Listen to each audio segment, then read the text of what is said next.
Hello everybody, welcome back to my channel. I know it's been a while since I've done recording for Our Life Begins the Noise, DLCs for uh, Derek. So we are going to be doing that today.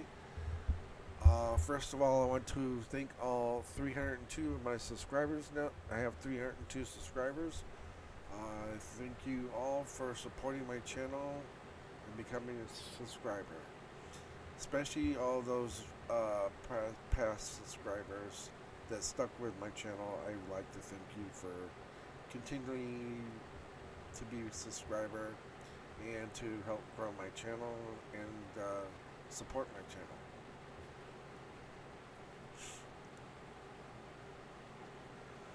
So, we are going to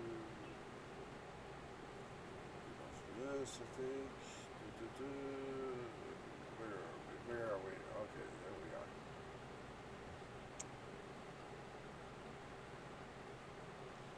Alright, we'll go full screen.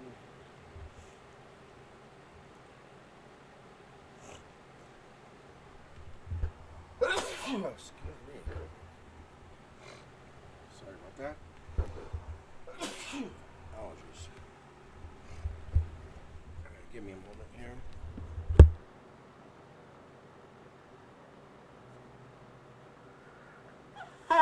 Alright.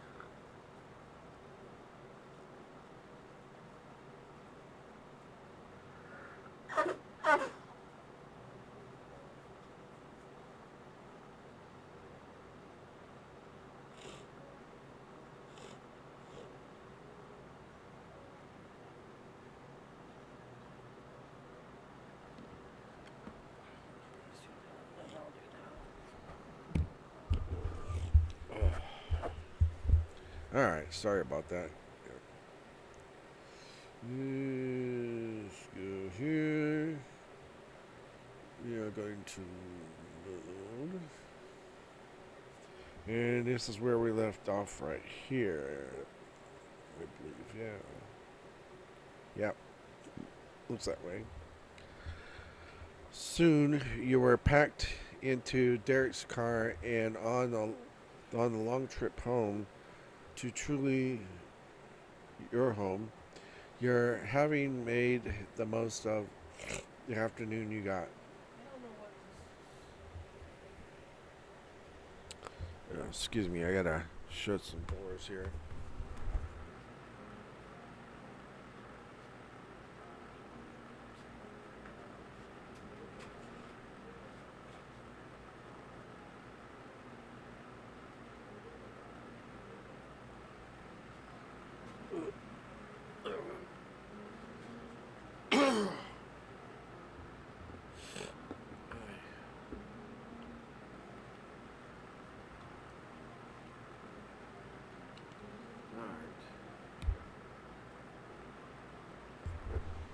Sorry about that.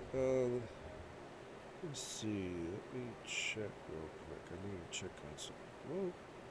Whoops. We're back. What the hell?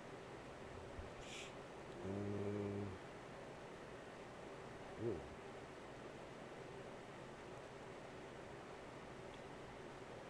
Alright, there we go. That's where we left off. There. Okay. Window. I got you. Rec.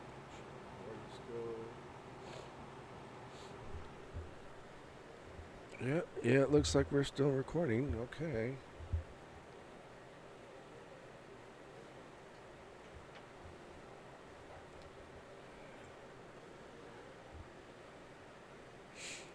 Alright. So, go back to full screen.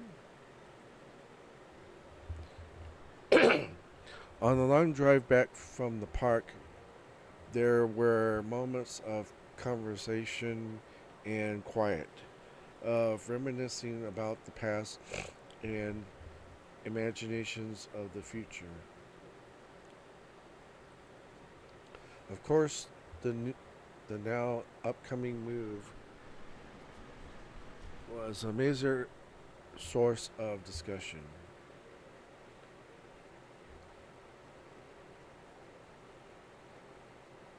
Hmm.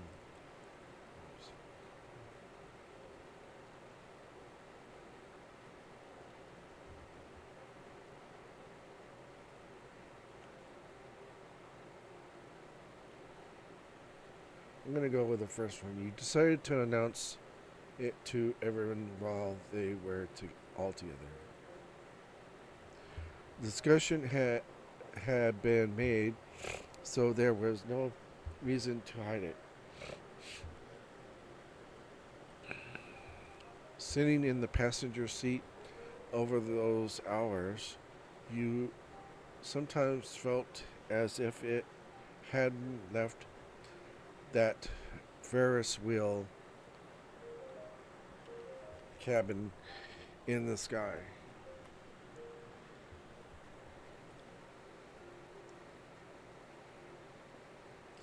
Now, I don't know if I should turn that music down or not. I don't know if it's even actually recording the music, but oh well, okay.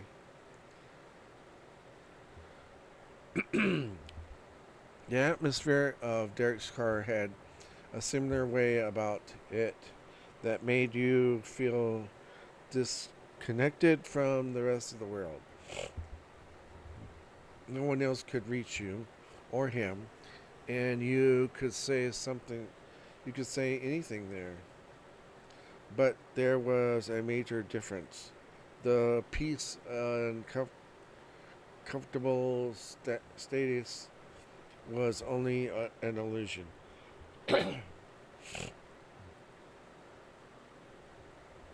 You weren't you weren't on the slow, in unchanging path of that park ride.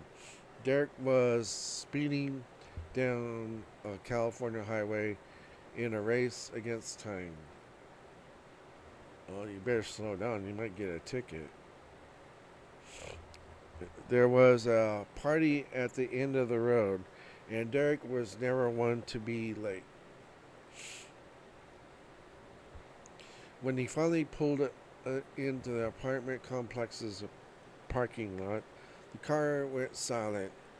Its leg, the relay, was over.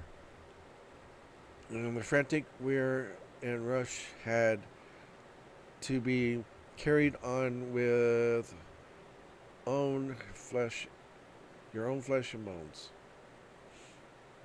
Not a moment was wasted scratching up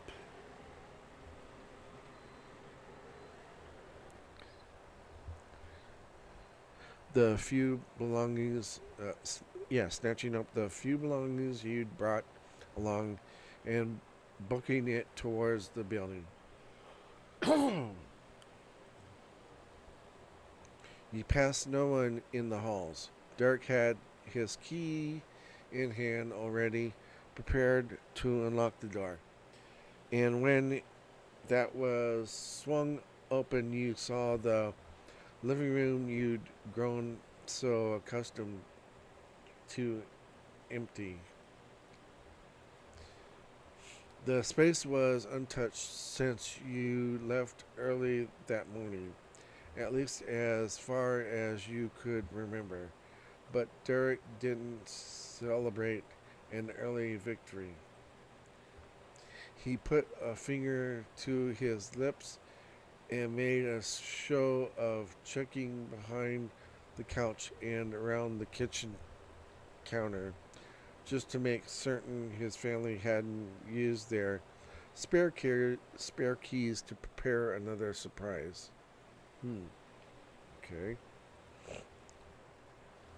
You trailed behind Derek by step for step as he dramatically scold, sulked, scolded about his own house. He'd check around a corner and you try to get A look over his broad shoulders to see, too.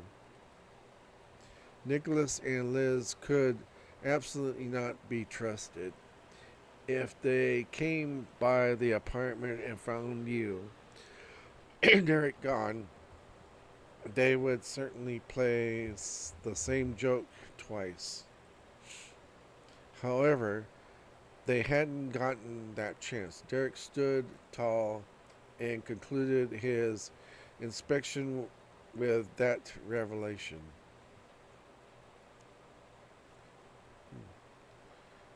Which one is the picture taking? Nope, not that one. Is it that one? Ah, there it goes. We've done it. No one else, no one is here. We spent the whole day out and still beat them.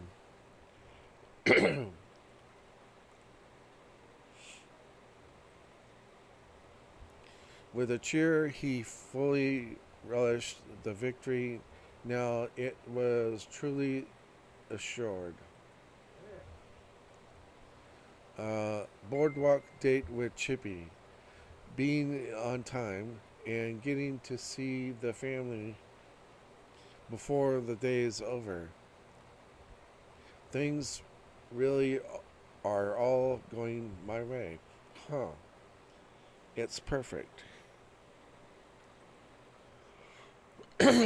Derek saying the day was perfect made it so far for made it so for you too.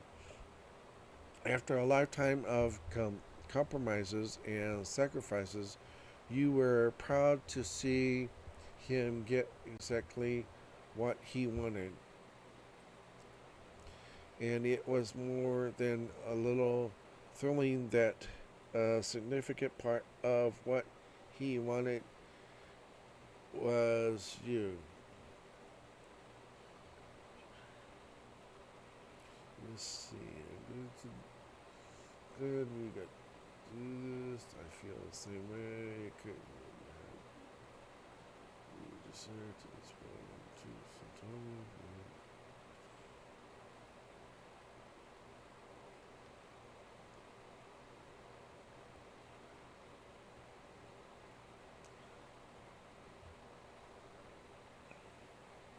I'm gonna go with this one. Derek Day should be a national holiday. Thanks, Chippy.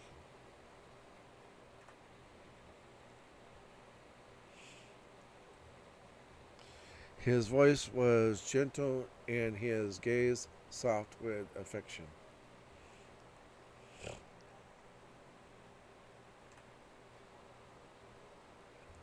But as Derek came nearer to you, the warmth shot up sultry with a single spark it would burst.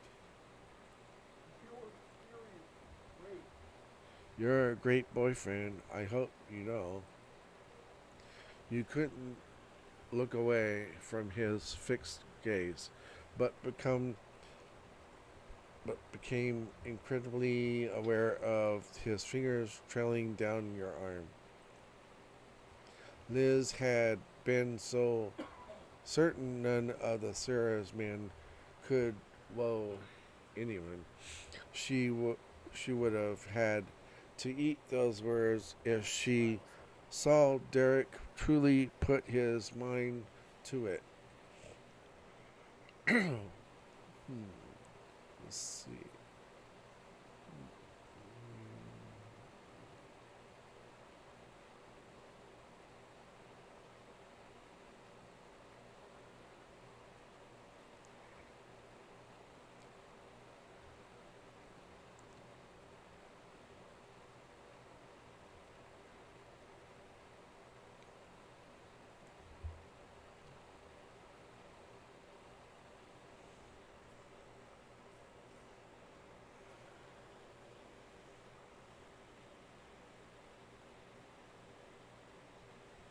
Oh, I think I'm gonna go with the first one. Thanks. Is there anything else you might like from your great boyfriend?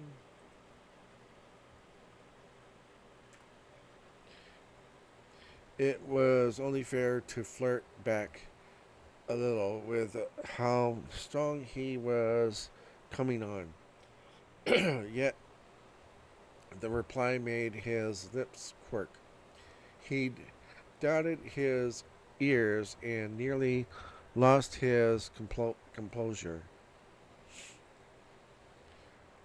What he didn't do was quiet. He didn't tell himself or you he was wrong or there was a mistake either. Instead, Derek held up his coy smile with the confidence he'd managed to store away for emergencies and indulged in further romantic pursuits. Honestly, right now, all I really want is to be alone with you. Oh, sweet.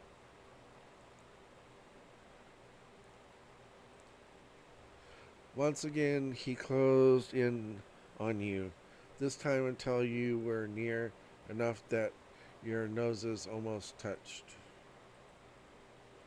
It's pretty convenient we've got the place to ourselves for a minute, huh?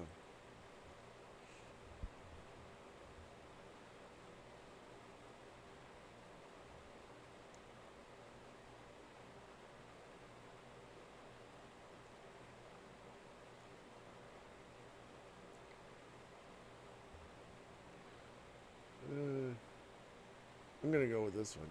Does this mean I can finally see your bedroom?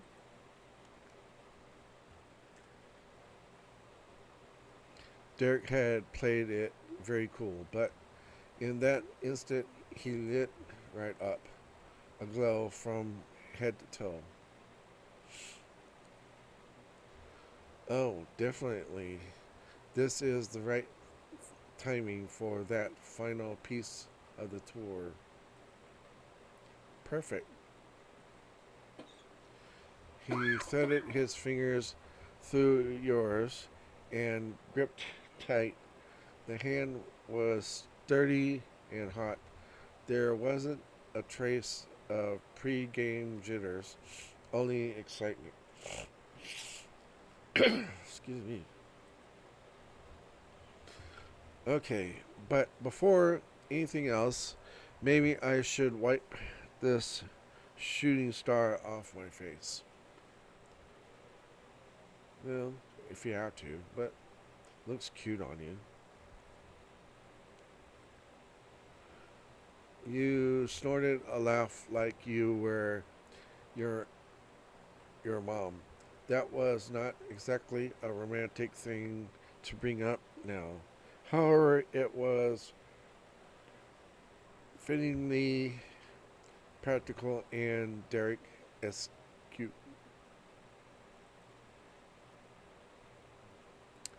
Okay.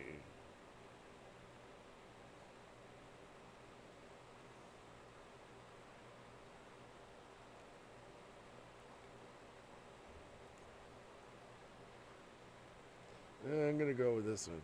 No, leave it. It's cute. What? Really? Yeah. Really? Huh. If you say so. Yeah, I say so. And you're keeping the rainbow? I'm betting. Yes. In that case, as we were.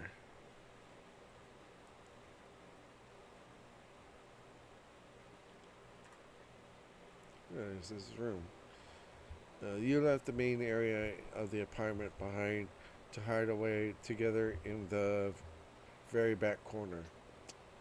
Uh, maybe you should lock the door so we can get cozy in here, if you know what I mean.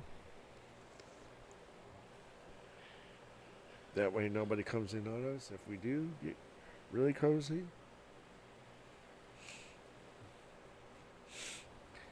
The neat and simple room was very Derek.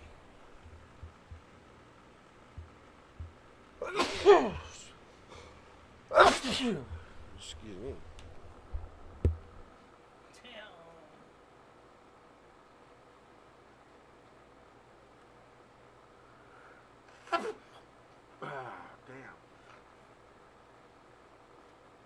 I guess it goes to mana.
Excuse me. All right. Sorry about that. The neat and simple room was very Derek. Not that you paid it much attention. You hadn't come to see if the carpets matched the drapes. What carpet? I don't see any carpet. All I see is looks like wood floors and blinds on the window. That's about it. But it's still a nice room. It's a very nice room. Very well cleaned too. Looks like. He set both his arms under yours, wrapping you up in him. Oh.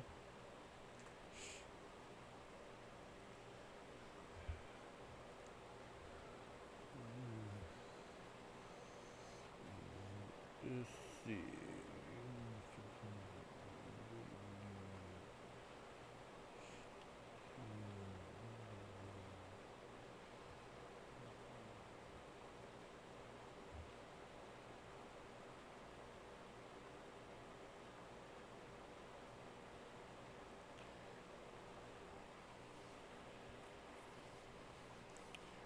Ooh, yes, I'm gonna go with the last one. You were absolutely ready to pounce on the moon. And why not?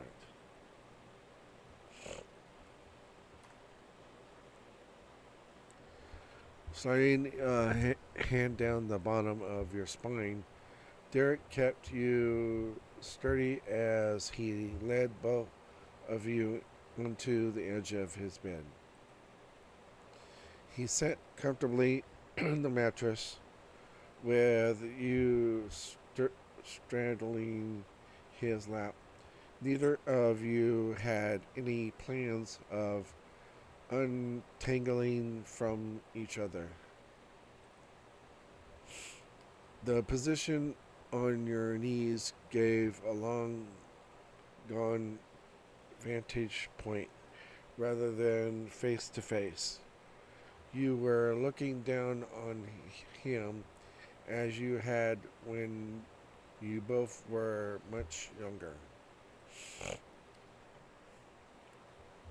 Derek glanced up at you through lidded eyes. A coy smile played about his face. He might have jokingly protested others' eclipsing his height in the past, but he definitely wasn't complaining about the current arrangement. It suited him exactly right. After you, or would uh, or would I go first?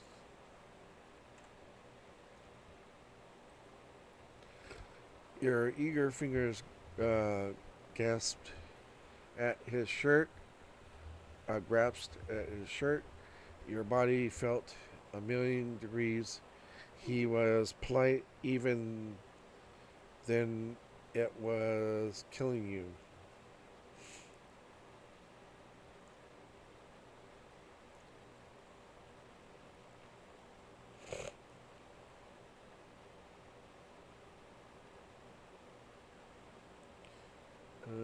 How about let's both go?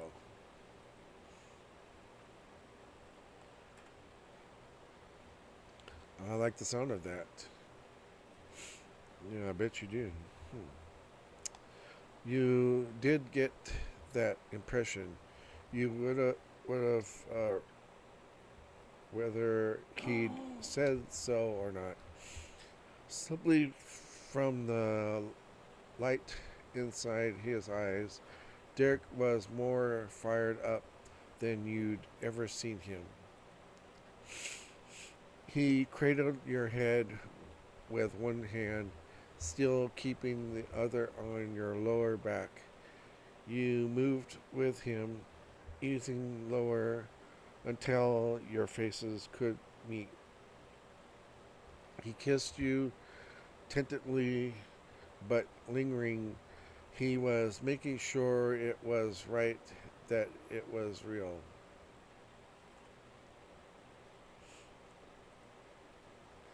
You were smiling at each other when it ended. There was no mistake here. Only two people who's once sung the same song. Ooh, yeah, I'm gonna go with the kiss again. You kissed again.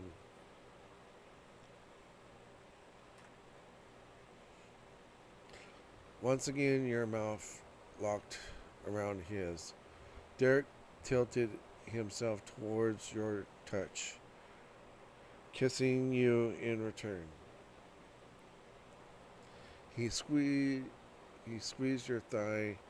You raked your hands through his short hair, regardless of how spiky it always looked. His strands were nothing but silky soft against your fingers.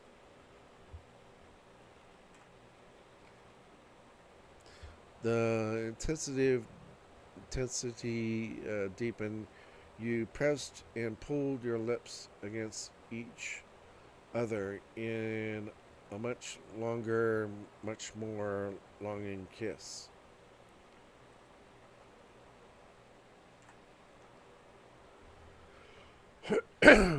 You gasped your breath when you and him finally broke apart. Derek could only speak in a hoarse whisper. You're really great. Well, so are you. You chuckled against his skin. Derek's vocabulary for praise rarely extended past words he could say to any guy, gal, or pal. But it was only with you when his voice was so heartily, heartachingly adoring.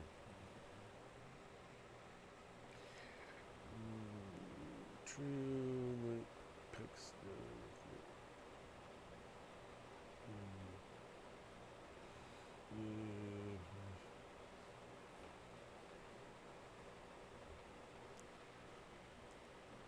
I'm gonna go with the first one. You trailed light pecks down his neck.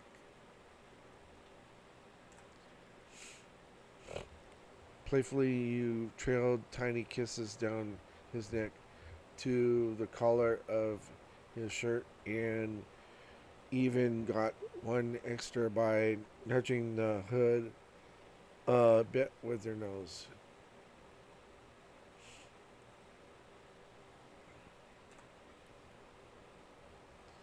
Derek enjoyed your indulgence as much as you did, even more, a little too much.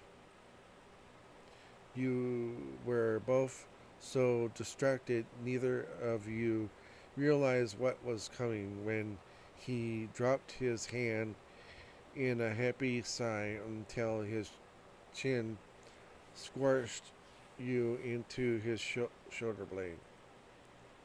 Oof. I'm sorry. Hey, no worries. He snapped right back up, but still pulled off of him to check your state.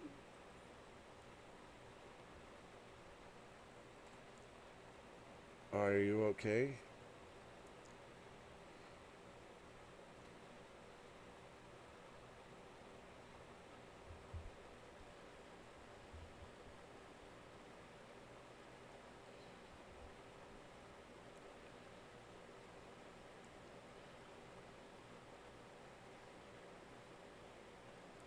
Ooh, I'm gonna go with this one.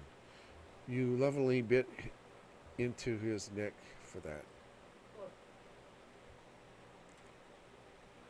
Oh, he yelped as soon as your teeth took hold of the sensitive area. Human, or it's even, or it's even now.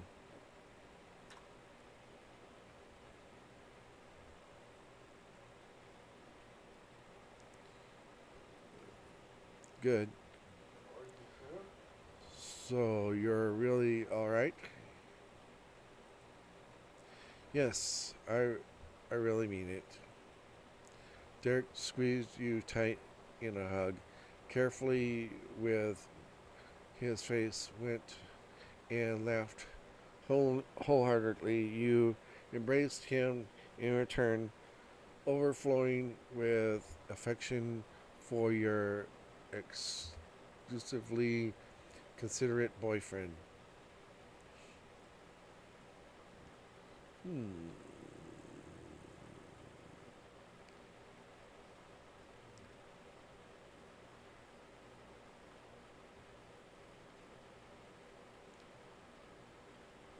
You pressed your hips into him. The position you were in frankly demanded that. It was too perfect.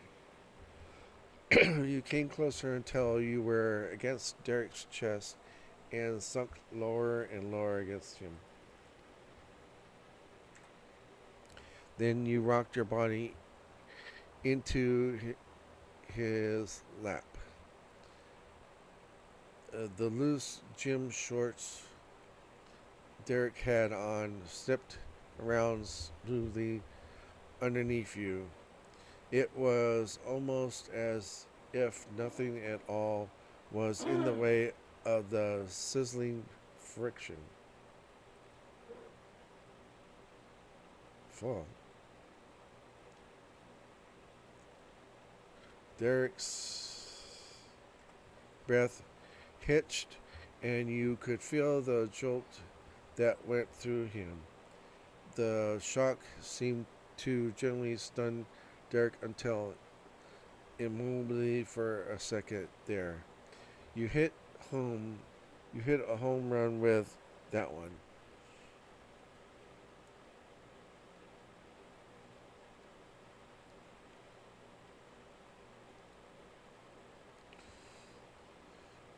You reached under his hoodie. You managed to get around the folds of Derek's thick, sleeveless hoodie, but before you could even graze the body underneath, Derek was leaning away. I'm sorry, are you alright?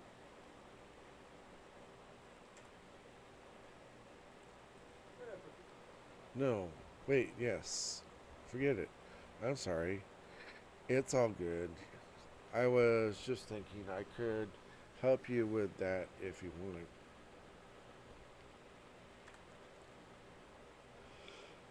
want.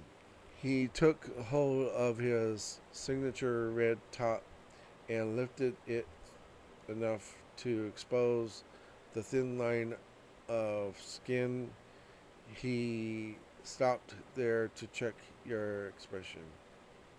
Oh.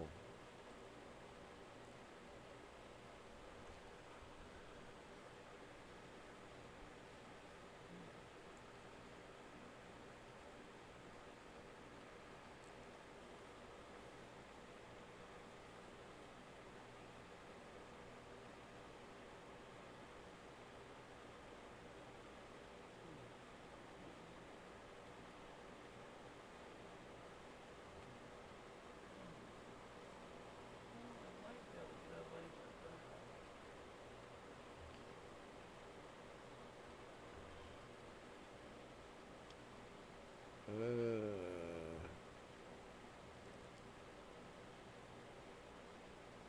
I'm gonna go with this one.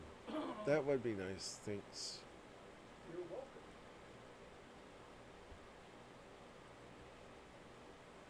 Derek tugged at the fabric, pulling it over his head before lobbing his shirt past you until on onto the floor. Ooh, nice.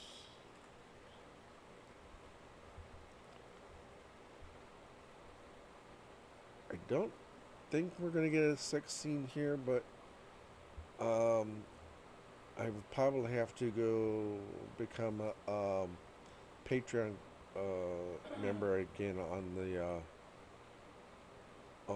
the maker of this game, this virtual reality, this this game, of course.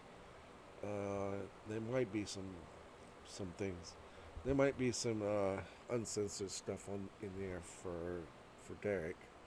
There was some past uncensored stuff for Cove.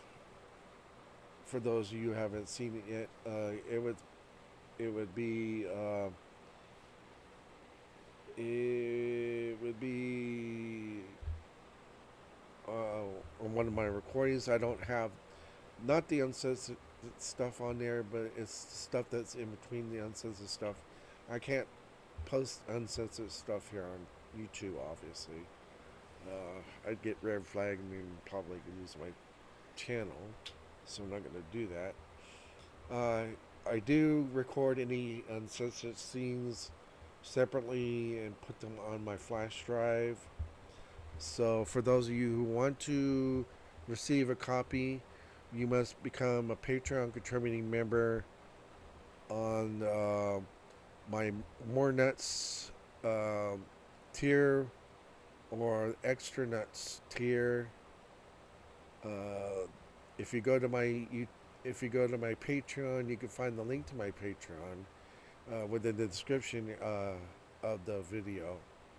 So please go check it out. Become a Patreon contributing member, and remember all your your monthly membership funds That's what it was. go directly to charity. And I don't see a penny of it. It just goes directly to charity. That's why I do this. I'm doing it to get funds for charity. Like I said, I don't see a penny of it. It just goes directly to charity. It doesn't even come to me. It just goes directly to charity. I just tell the people wherever charity I want it to go to, and they send the money there, basically. Yeah. Okay. Anyway, there we go.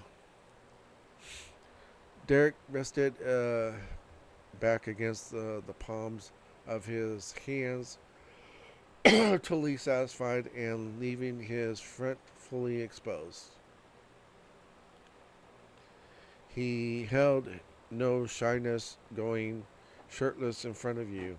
In fact, you were positive he'd be aching for a chance to do exactly that. It would have been improper to draw attention to himself at the public water park. This was his comeback.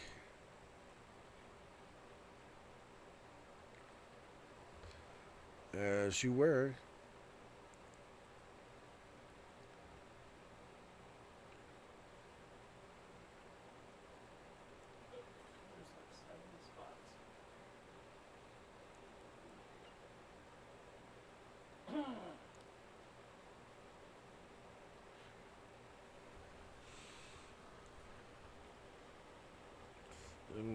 with this one. You grabbed your top. He got the picture immediately. Words were not an option in the moment, so he de- defaulted to a thumbs up.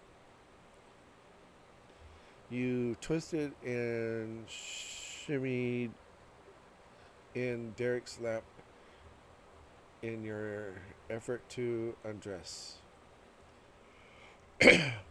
After what you'd already done with those hips, it was almost too much for Mr.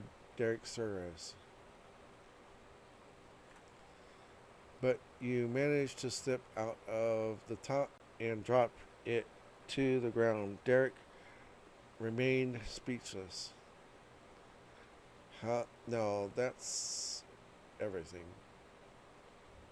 You resumed the original plan and freely explored Derek's abs and pecs and everything else he put out on a silver platter for you.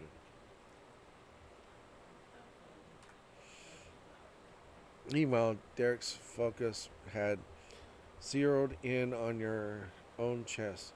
He wasn't focusing his eyes away like when you were you wore a swimsuit. Ogling was allowed, and Derek learned there were even better possibilities out there than getting to show off himself. Damn, this is Derek's day. You think?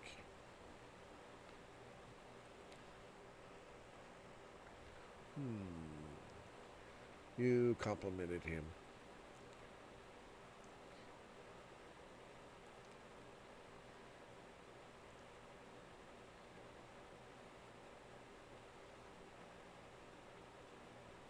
I'm gonna go with this one. You're such a stud.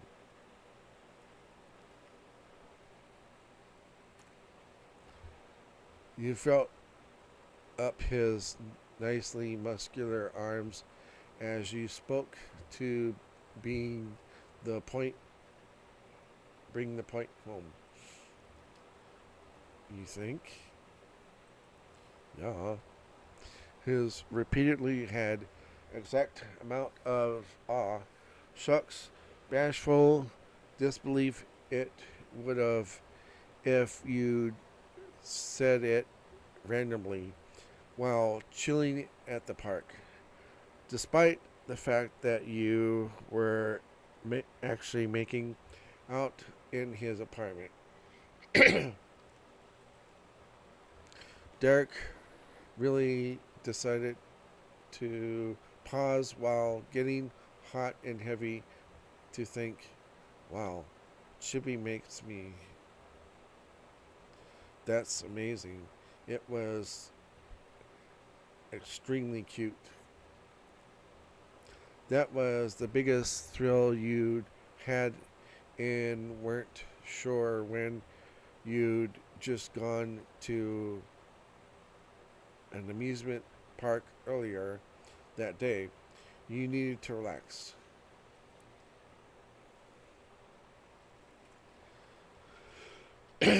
Aiming for more of a sit over straddle, you slid your legs over the side and twisted your butt.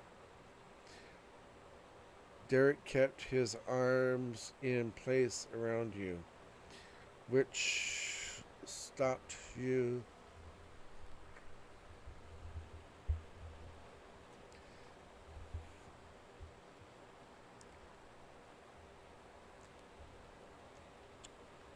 You from falling as you got situated. Thanks. Flushed and content, you rested your cheek against Derek's shoulder. He was solid muscle from head to toe, but it wasn't an uncomfortable support in the least. Quite the opposite. You're welcome. Hey, it's my pleasure. Derek traced his fingers down the length of your spine. His burning touch had changed to a smoothing balm. You welcomed it, struggling closer.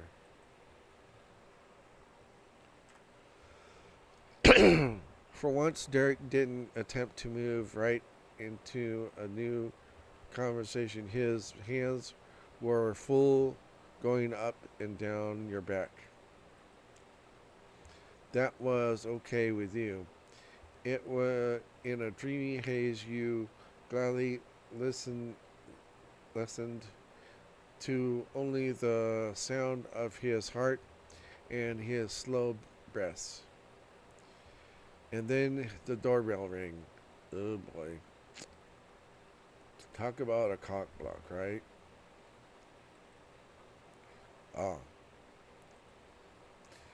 Derek blindsided at blurry eyes. That was definitely the door's buzzer. That you could have fooled him into thinking it was an alarm clock waking him from a fantasy.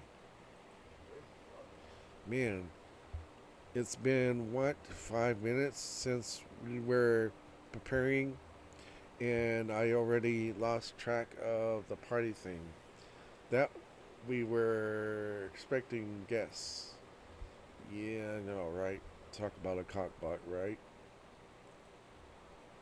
Well, this time I can forgive myself for the slip up. That was a hell of a distraction. Yeah, I bet it was a good one.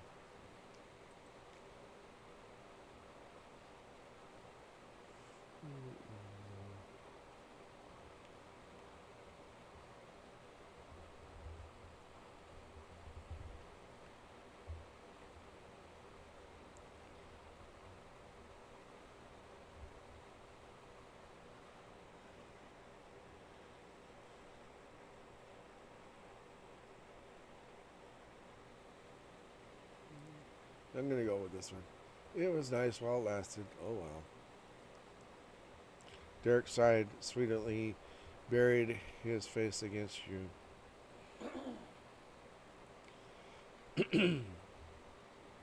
He mumbled through a grin until the nape of your neck. Each word had his lips drag against your skin. It's too late to can. Is it too late to cancel? No, I don't think so. Just tell him to go away and come back like tomorrow or something. Then we can get more naughty. Jeez, have some naughty time. Even though he was joking, it was tempting for both of you, but it couldn't be done. Mustering his years of experience being the responsible one, Derek hefted you and him onto your feet. It was time to go. You hunted down your abandoned clothes and put them back on. Mercifully, then they still looked presentable enough despite what you've done to them. Come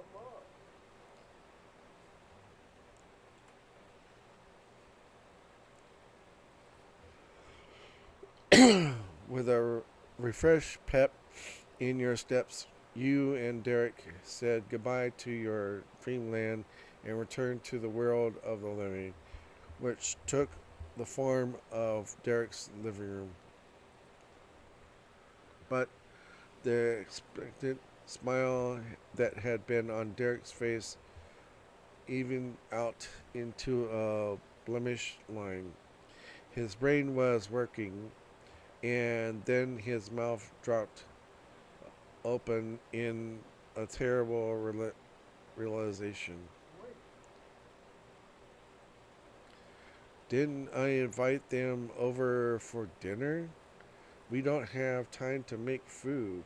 We could set out for snacks, but what kind of dinner party is that?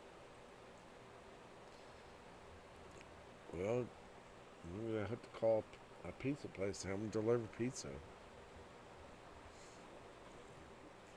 Well, I'd probably have to deliver several pizzas, depending on how many people are coming over. That's true. I said I said that so we'd have much time as possible at the park.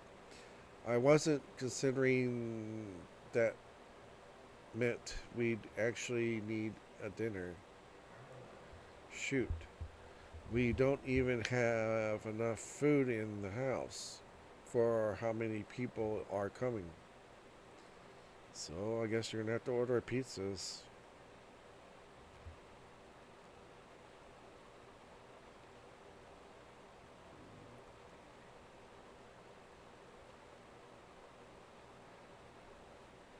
I'm gonna go with the first one. We can work this out. If we have to, we can call for pizzas. Yeah, exactly. It's fine. I've got an idea. We're going to get takeout. How about pizza? That's exactly what I was just thinking. And other stuff, places like that have salads, wings, and so on.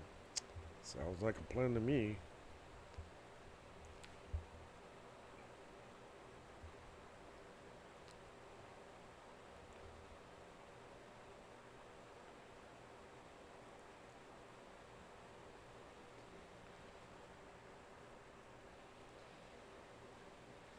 And I'm gonna say, yeah, good idea. Awesome. Cool. He held out a satisfied thumbs up. Now we better actually answer the door. Yeah. He stuck a finger forward in the, the demonstration of where he was headed, then strolled over. But his hand froze on the doorknob. Oh, damn. Then he flung it up to slap against his face. Man. The paint. The family can't see this. Why? I mean, we were just having our own time together. We say we could tell them that we went to the park and just say, "Hey, we're just wanting to have our own time together." There's nothing wrong with that. I mean, next time we can have them come along with us, maybe.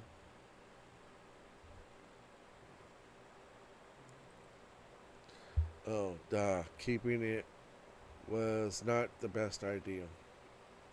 The boardwalk trip was meant to be a secret, and Derek nearly strolled along to greet his or your family with a sparkling shooting star brown balanced across one cheek. And you were any better with the rainbow across your face. I can't believe I almost missed it, even though I had already caught that. Is there anything else I forgot today? Maybe. I might have forgotten too. Fair. Derek was thinking fast. Then he left the door closed, but shouted through the to the other side. Be there in a minute. Okay. You could make out Mr. Sora's voice resonating through the wall. So it was Derek's family who'd come first. Derek solemnly sidestepped away from the entrance, tiptoeing over the carpet until he was certain he wouldn't be overheard. He whispered to you, let's go. We don't want them to see something they shouldn't.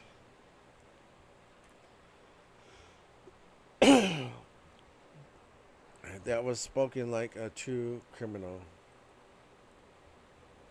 He bolted from the living room, counting on you to follow.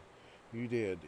Derek went to the bathroom, and you, the, the guest one, you twisted the sink on and assaulted the rainbow with hot water and a pale yellow hand towel until it was erased from existence. You wiped down the area as best as you could, then threw the towel into the cabinet under the sink to keep it away from prying eyes. It was stained all over, the only evidence of your and Derek's deed. With the job done, you hastily returned to the living room. Derek came up right behind you. At the threshold, he bent over, leaning against his knees, and settled his heavy breathing. Then Derek bundled back up and finally answered the door, seeming as upbeat and unflappable as ever. Welcome. It was such a dramatic and complete recovery you had to wonder if it was a trained skill. There might have been many days where Derek frantically put out fires in his own fluster before presenting himself before you with a big smile. Wow, here's everybody here. Thank you. The whole Sarah's family was there, crowding the narrow space with smiles on their faces. Your family member did not have the same kind of cheer. Her lips were curved. They were first. You took so long answering, I found them standing around waiting. Sorry about that. I think she's guessing what we were up to, huh?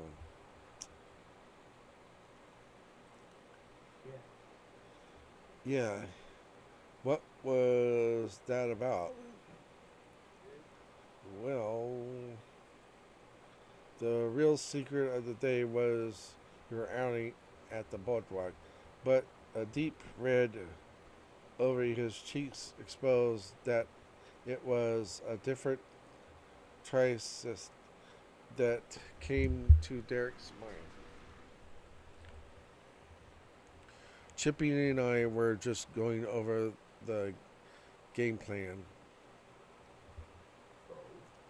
Oh, what is the plan? We're gonna get pizza, my treat.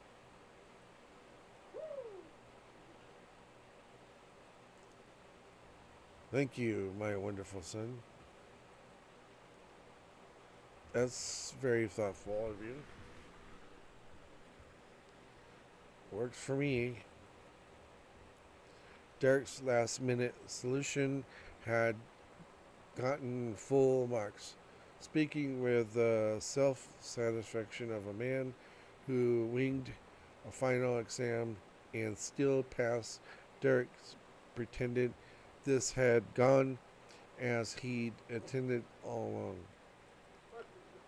along. I thought you might feel that way about it. Let's not order until everyone's here. Chippy says Miss Miss and Miss Prince and Mr. Holden are gonna show up soon. Murmurs of understanding circulated as the group filed into the apartment. Derek took on the role of host with vigor and encouraged his guests to get comfortable. They accepted the hospitality and seats were taken all around. Well, how was your day? How was your day been?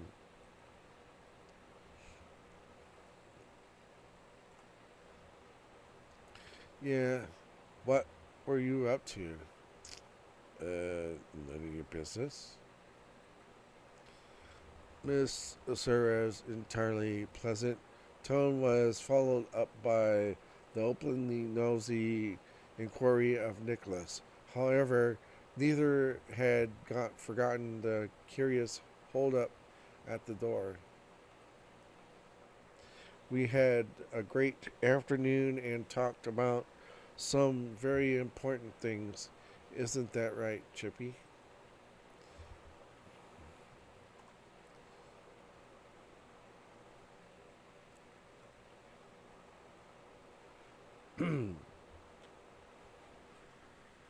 As usual, when he ended up in an in awkward positions, Derek took the strategy of technically not lying, but leaving it leaving out crucial details.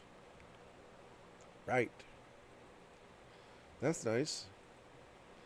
Miss Suarez didn't mind not getting the real answer. That she knew existed. She always did. Nicholas shrugged. He wanted more, but was mature enough to not demand it. Soon, another sharp ring of the doorbell came, and you and your sister perked up the most at the sound. It had to be your parents. Liz dis- disregarded the fact that this was not her apartment and headed straight over to answer the door. You headed that way with her.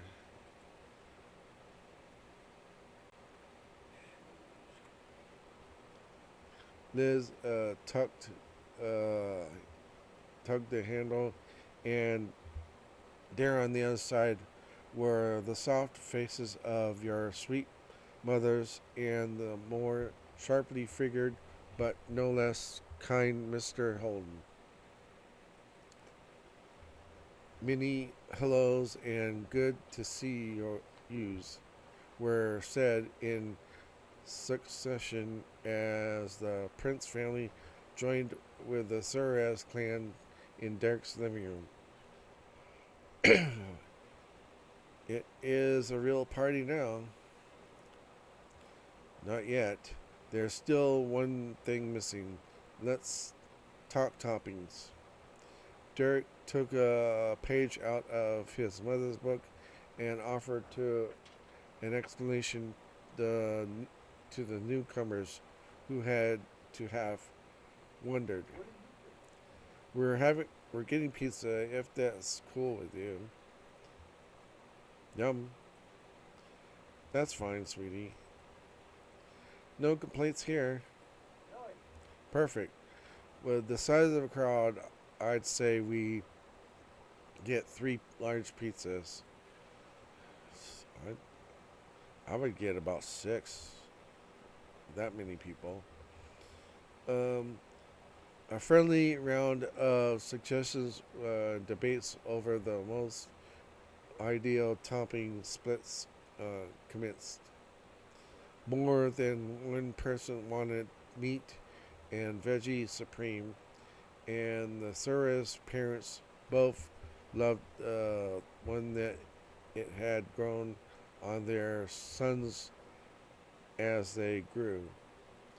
Most agreed that having at least a couple simple options since and Derek declared he'd get his favorite barbecue chicken since he was the one making the order and couldn't be stopped. No one else had in the group had any intention of ruining that for Derek. It was incredible to see him decide on something purely for himself. That's how the plan of one full meat veggie supreme pizza and half cheese, half pepperoni pizza, and half a pizza of chicken barbecue was determined.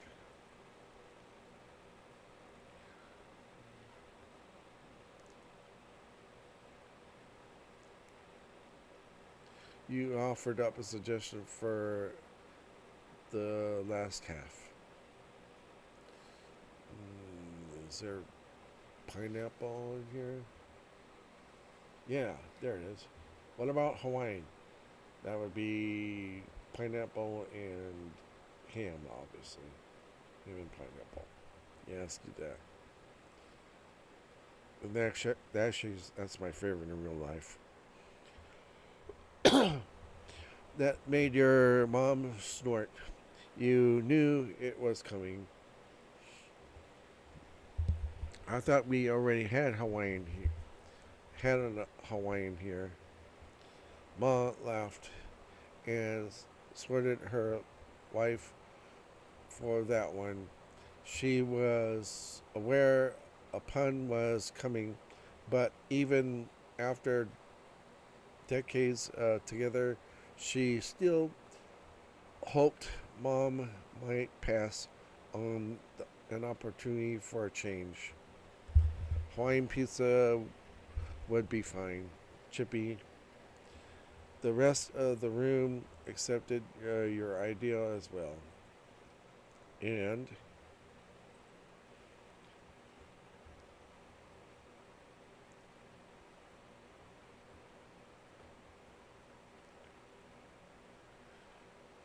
you ordered something besides pizza. Yeah, let's get something else to go with the pizza. How about wings? Garlic bread. Salad.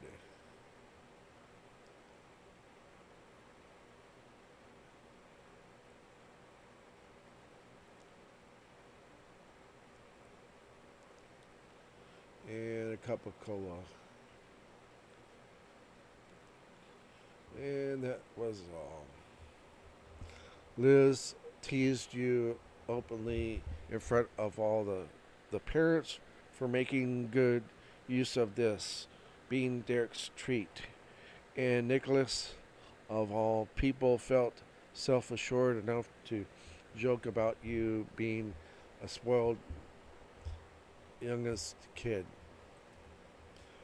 That was hilarious coming from him, though the most impactful blow you got from Derek himself when he gladly opened up the idea that he'd spoil you when you wanted him to.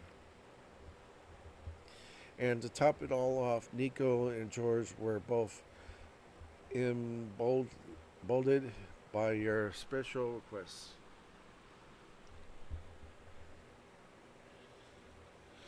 Each of the youngest Soares boys asked their big brother for soda, root beer for George, and orange for Nicholas. Derek gladly accepted the request.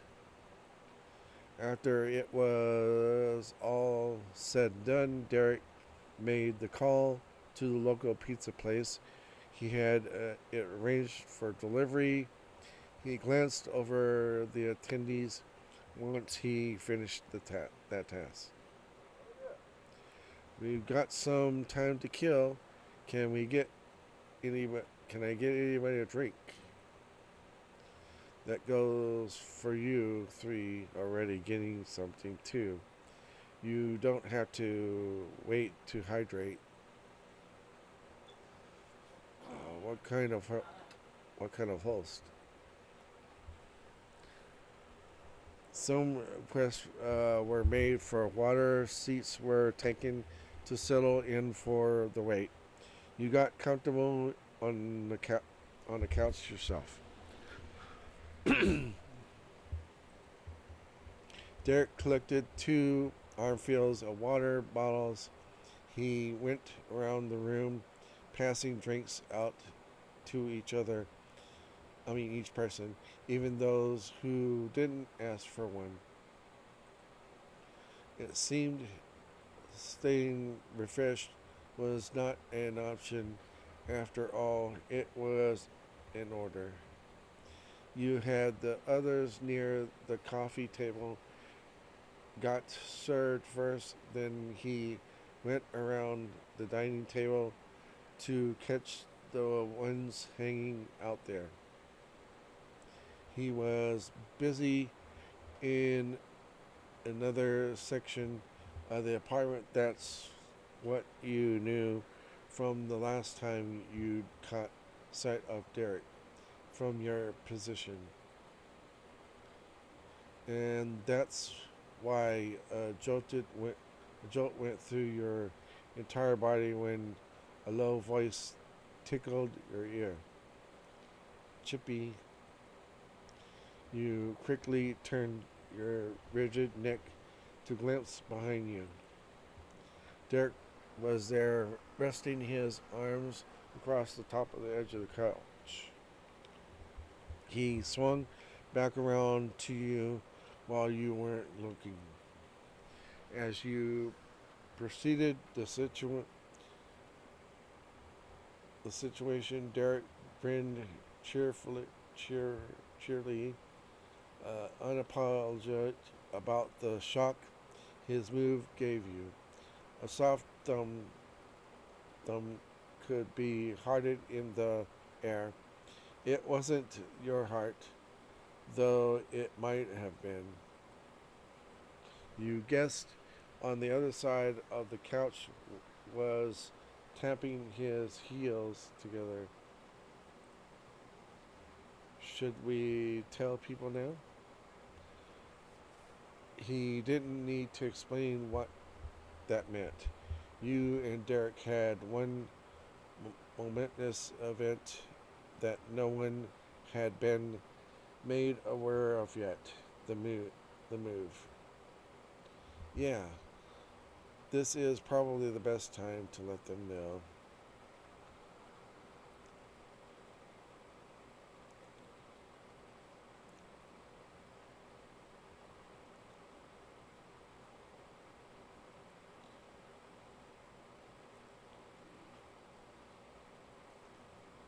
You gestured a hand for Derek to go ahead.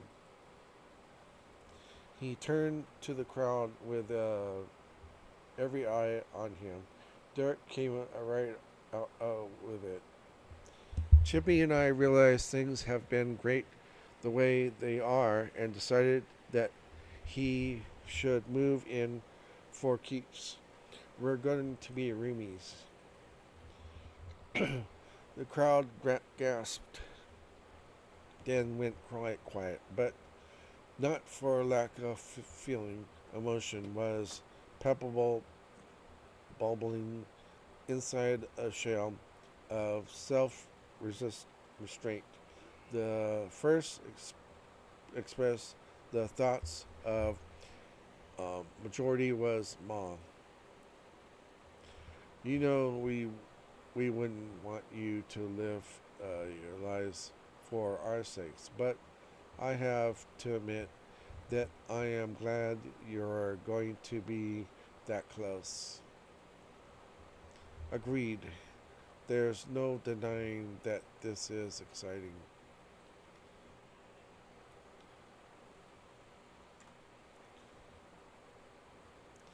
Hey, we're practically neighbors again. That's good with me. Ms. Harris and Mrs. Suarez shared similar symptoms as your parents. So did their sons. Oh, great. It's a smart plan for you too. I think it's made a lot of other people happy.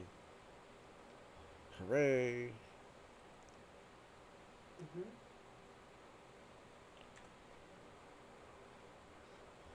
Very nice. I didn't mind having you around more.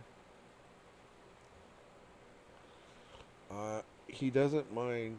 He was trying to act like a grown up, but what gracious statement didn't do much to hide the thrill of coming out of his every pore. Yeah. This is great.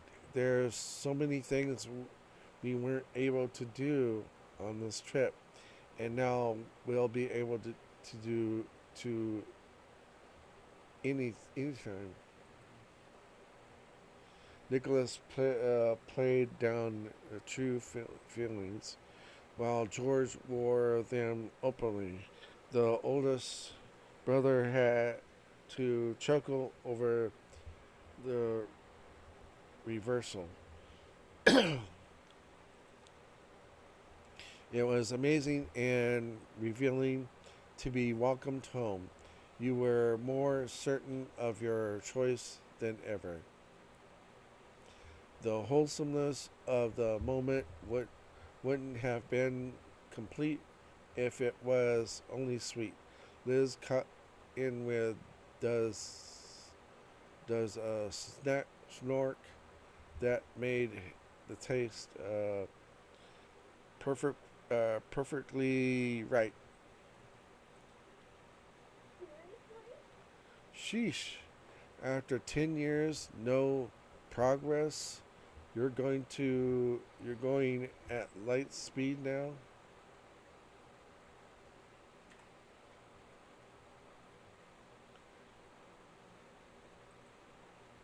Well, we were just sorting sorting up all our momentum for the right time. Now we've got the means to move full full speed ahead. Laughter and light-hearted conversation continued within the walls of the apartment. Everyone was ready to pitch in with the move and had suggestions to offer. And then everything was put on hold when the third time the doorbell rang. Dinner's here. Nicholas made a beeline to the door. His two older brothers and his heels, they gathered all the spoils from the delivery driver, gave up polite thanks, and promptly closed the apartment up again. George and Nicholas peered into the semi up queue lids to figure out which drink was theirs. And Derek specially handed you the stuff you got for yourself. It was good, the whole set of boys, considering the additional items came stacked with three pizzas, most of which were for you.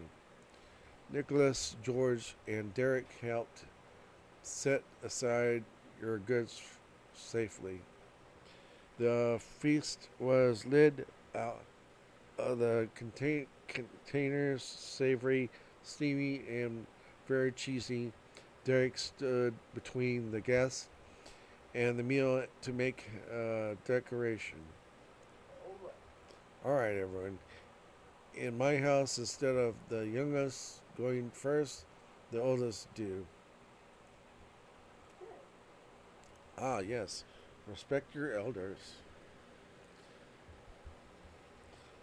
How kind. Yeah. I can't believe I'm considered an elder.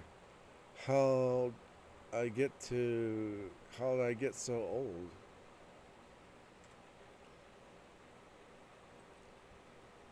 Mom and Ma offered comfort and condolences. They've been members of that club for many a year. All the grown ups filed through the big group at the point of their lives, uh, demeaning who was truly the oldest of the old wasn't worth the trouble. When they picked over the ice cream of the cream of the crop, Liz made a clean sweep all on her own. You and Derek went together next, followed up by George. Finally, Nicholas's turn came. His mouth was hooked in amused bend. Being the last was novelty, and he took his sweet time picking out the slices he wanted. Why not? He wasn't holding anyone up. Eventually, Nicholas selected his dinner, and the chairs around the apartment were filled with happy guests whose plates were uh, equally full. It was a relief to see and Derek's big announcement hadn't impacted anyone's appetite. Good food and pleasant conversation were enjoyed at Casa Derek. Nico went back to the boxes for seconds and thirds without needing anyone's permission. After eating, George moved from the table to chat with Liz away from the parents. Nicholas abandoned the last bites of his fifth piece of pizza to scurry after his big brother. Derek stuck next to you as a rule, but there were cases when an exception was needed. Well, this is your party, and Liz, sort of. I won't hug you. You should get to see everyone who's here to see you. I'll be around.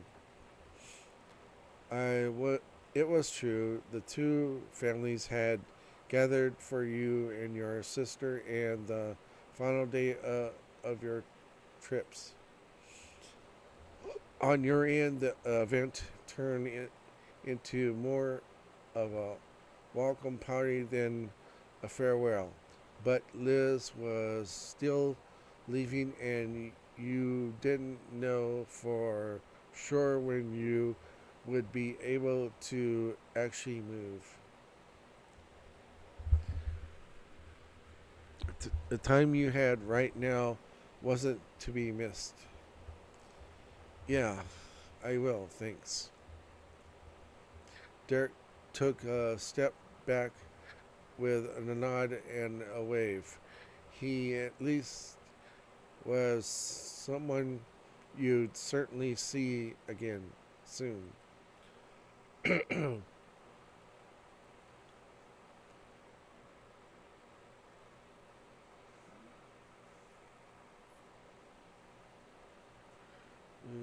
Let's see. You checked on your mom's and Mr. Holden.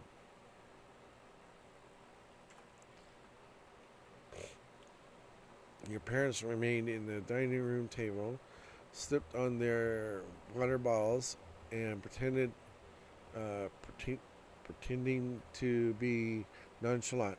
They sent too many furious glances between you and Liz to be convincing. Hello, sweetie. Hey, welcome over. What's happening? Hi, I just wanted to see how you were doing. We're great. Ah, we've been having a wonderful time. I know this trip was for you and Derek, but I'm still grateful Pam and I could be here a little.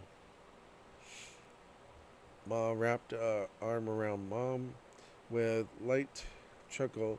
Mom leaned her head gently into her wife, and then both beamed.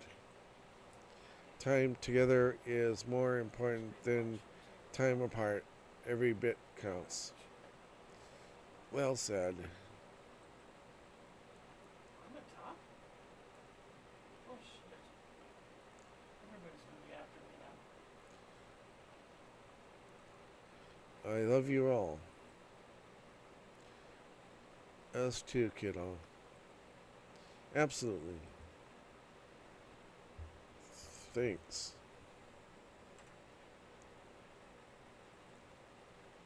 Mom brought you into an embrace along with Ma. Your parents held you tight for another minute before letting you go, like Derek before them. They didn't intend to monopolize you forever. You left them to their amazing company and drifted back towards the front living room.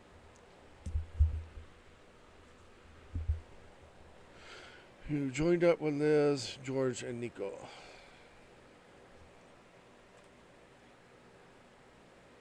George, Nicholas, and Liz were gathered in a corner of the room, fully engrossed in conversation. George's hand batted in the air between the group as Nicholas jerked a finger about.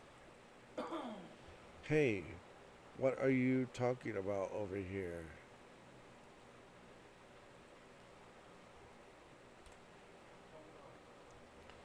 You were welcomed by a circle with family smiles. George folded his arms and switched from one explanation to another. Nicholas was giving something to the effort of a recap to Liz. While talking about the trip, we realized she'd yet to hear about our new interesting acquaintance, so she was filled in.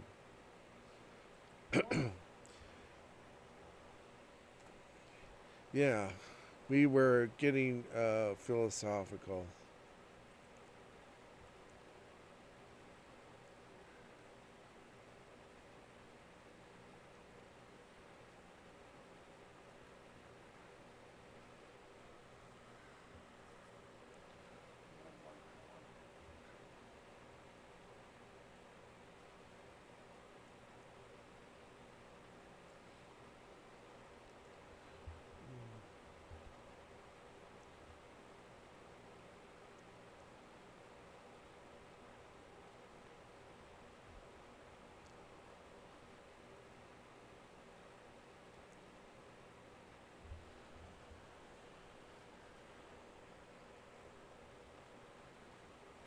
We also connected with that psychic who knew Shiloh. That was weirder. Who is Shiloh? I've heard him mentioned, but Shiloh is an old dear friend of mine. We didn't talk much these days, though. Our paths went in different directions. Look at that. We're back to sounding so serious. The younger boys stared, blank faced, no confident in their understanding than they were a minute ago. Your sister was satisfied, snickering into her palm. Besides all of that, I have to say I'm surprised Nicholas was the one who reconnected with Xavier, wouldn't he struggle to recognize them?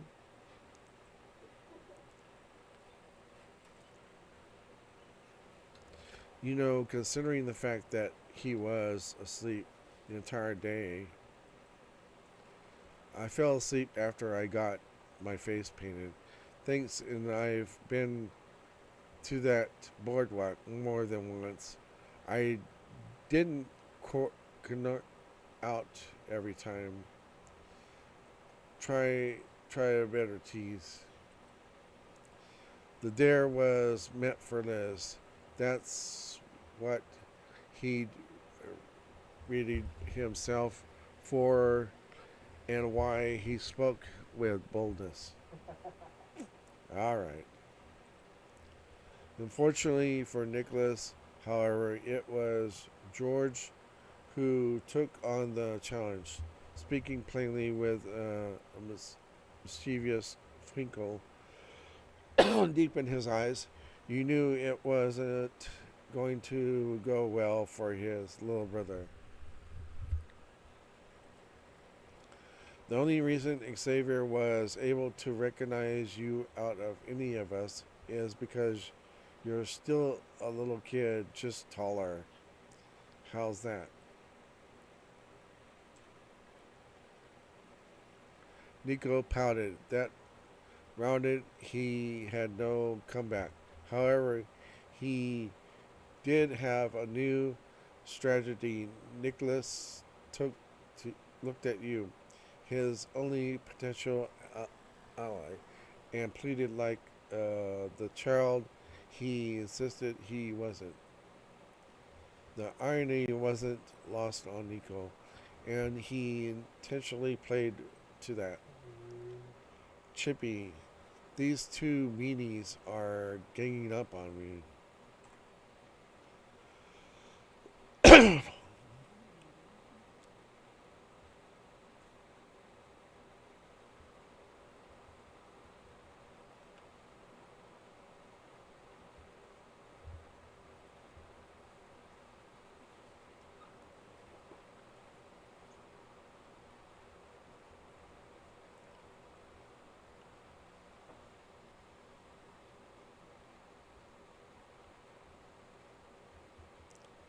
I'm gonna go with the first one.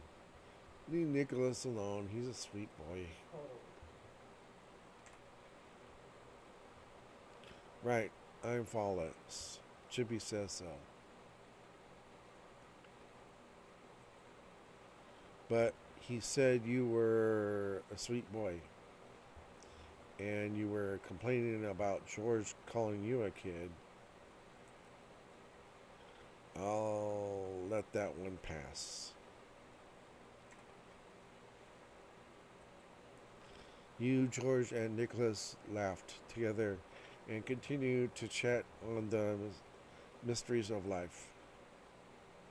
None of them said this was goodbye, but when the evening wore on and you needed to move away from the sibling group, the CUs shared between you meant more than usual. You went to see Mr. and Miss Suarez. Derek's parents were contentedly sitting together on the couch, watching the scene of their children and friends gathered together in one place was a rare joy. But when you approached, Mr. Suarez perked up with his peaceful reverie. He squished against the mistress, minorous, patting the freed spot on the cushion. Miss Suarez had to physically support her husband in the invitation by catching his shoulder. Otherwise, he would have topped right over into her lap. She laughed over the dramatic infringement on her personal space.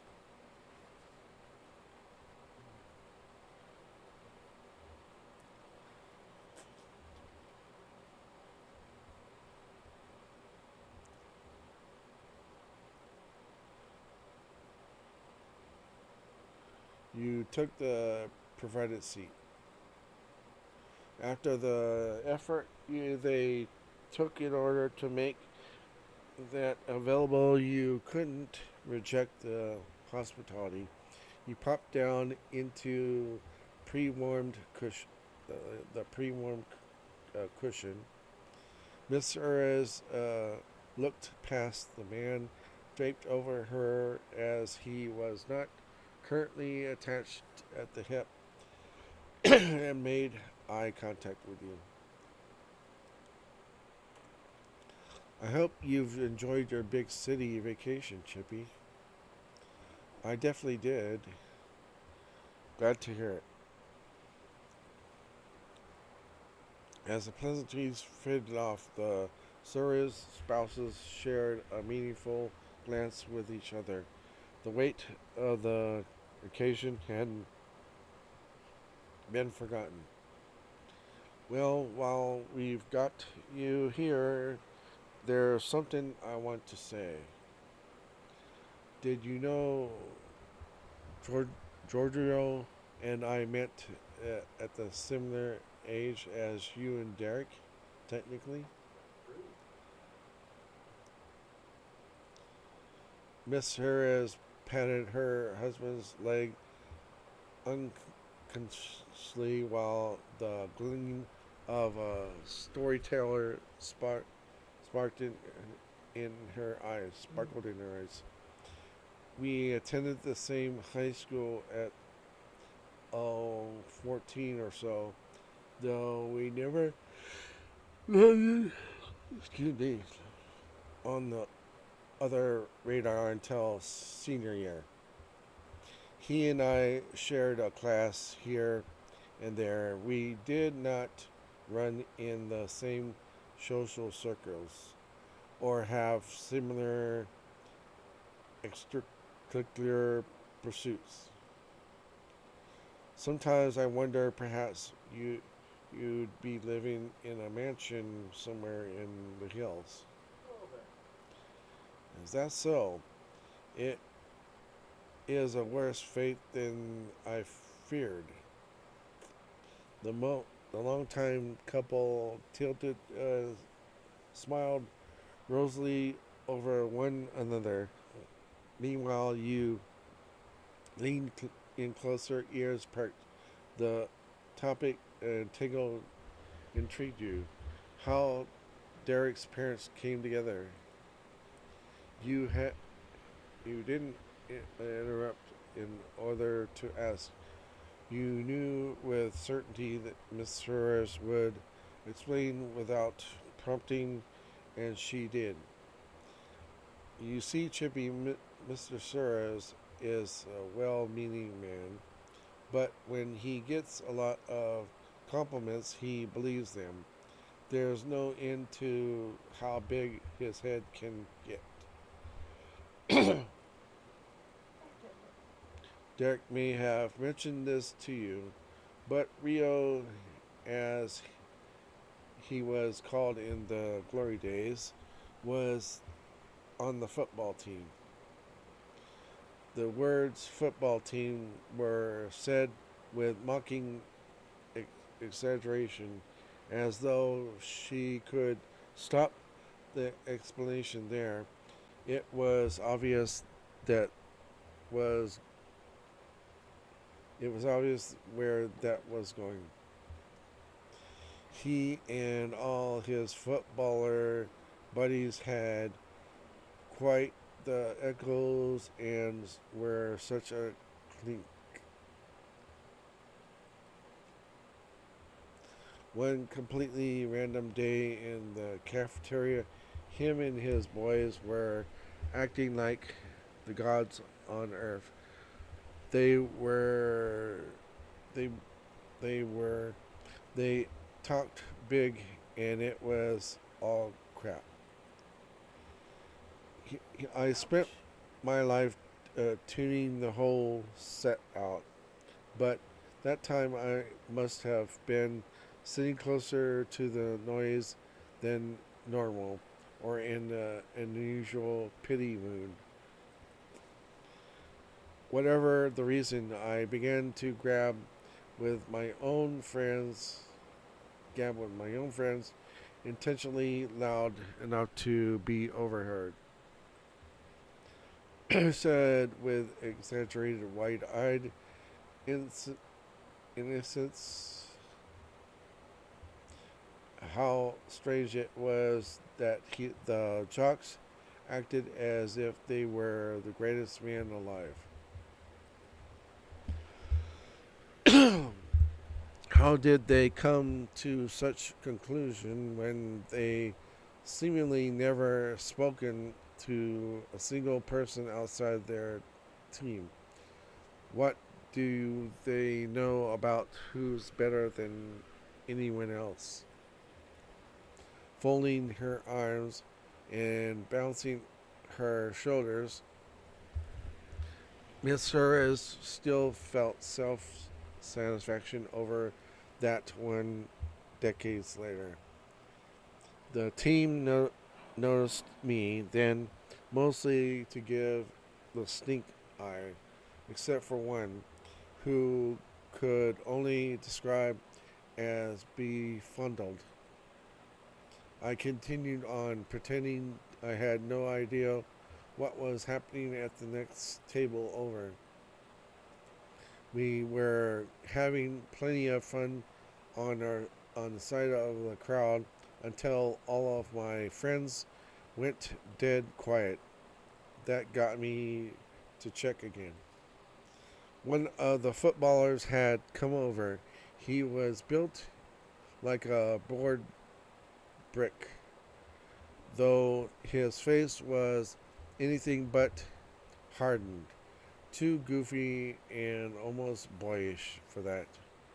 It was Rio, the linebacker, of course. He leaned over the table and said in his low, somehow booming voice, "What do you think of me? Am I not great to you?" He really said that? Irene and you were suddenly peers, sharing a fluster over brashness of some strange football man. He snuck glance at the star of that scene. He was playing as naive as Miss Suarez had all those years ago.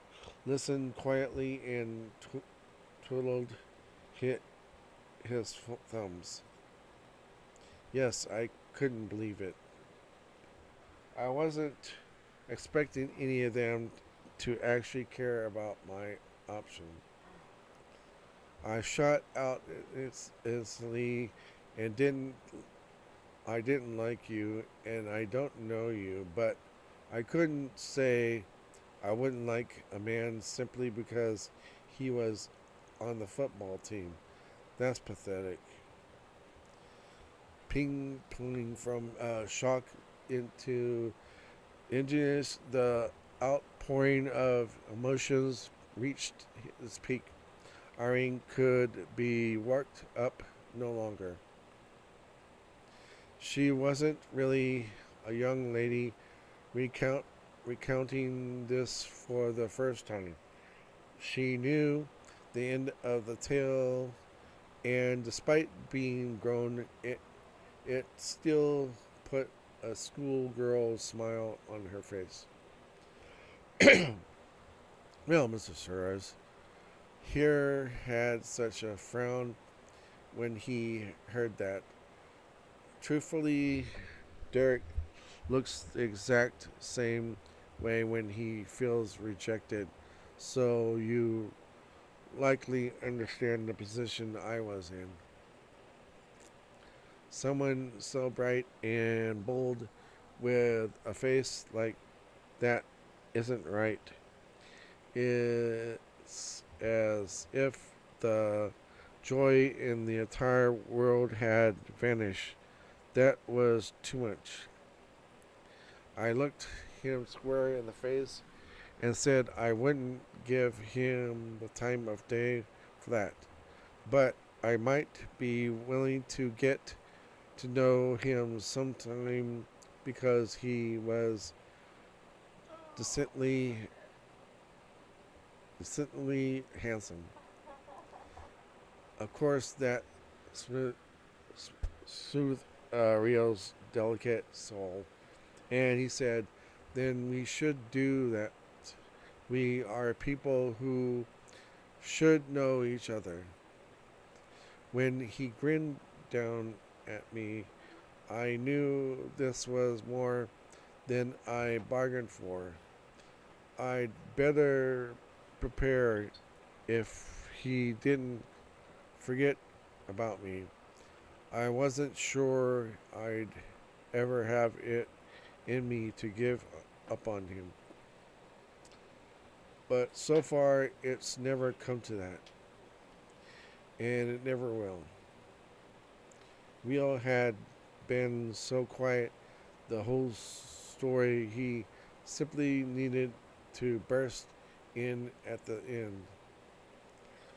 I cannot remember seeing Irene before that day in the lunchroom, yet as soon as I did see her, I knew I wanted to think well her to think well of me. She didn't. I must have been doing wrong. I am thankful you approve of me still, even though I sneak our son's extra treats and cheat with their video games. I can't be a bad man if Irene can look past it.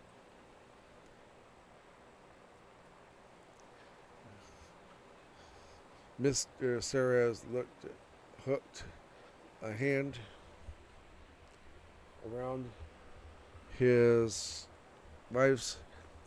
You'd bet he grinned and had on that moment was the same one Irene had originally fallen for.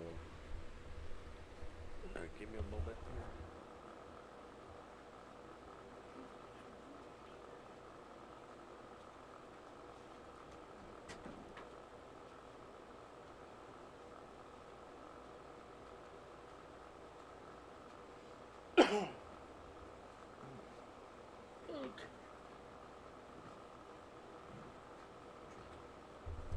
Okay, I'm back. That's right. You are a good man. No buts or quillfuls went along with the praise. She wholeheartedly expressed approval of her husband. You could see it go straight to Mr. Sura's ego. Irene didn't take it away from him. The sweethearts were completely enamored, inward and absurd with one another. Yet Miss Suarez managed to pull her focus off the stud of her heart to address you again. It had to be serious. Thank you for listening to my self-indulgent story. What I really wanted to tell you is that I'm relieved Derek found someone who appreciated him for who he is. The weight of these words fell over you. She knew what happened with Derek, and she knew that you were with him regardless of what happened with his career trajectory. As his mother, it meant a great deal to her. Welcome to the family, Chippy. I'm certain things will go well with the arrangement.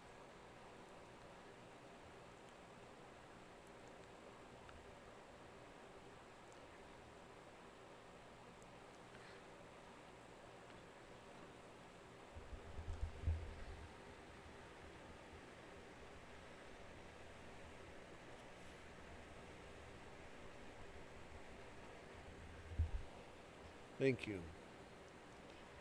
Hand in hand, two wonderful people who raised your amazing friend smiled over you, at you. You got to enjoy a little more quality time, Mr. Soares and Miss Soares.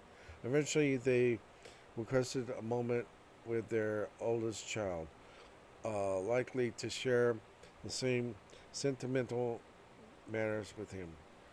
That wasn't something you'd stand in the way of, and made room for the two to go have a special parent to child chat. You worked the room, made your rounds, and had a few minutes to yourself. You used it to think and reflect. There was a lot to consider. Life was bearing forward for you. Unfortunately, no inner peace or full understanding of the universe came while you zoned out in the in a corner. Perhaps as a consolation, you were rewarded with Derek returning to you after finishing his talk with Mr. Soares and Miss Soares, Mr. and Mrs. Soares, and he had an idea. So, Hey, want to go out to the balcony, get some fresh air? Same as he did when he first parted ways with you. Derek pointedly left the most crucial part of his motivation unsaid. This might be the last time you had a chance to be alone together before you had to go.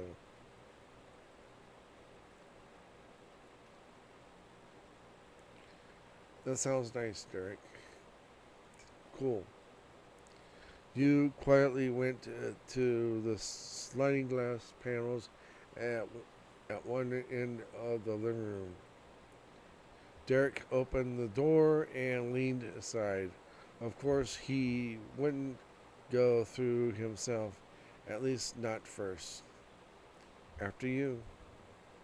You obliged graciously in the special ritual between Derek and the people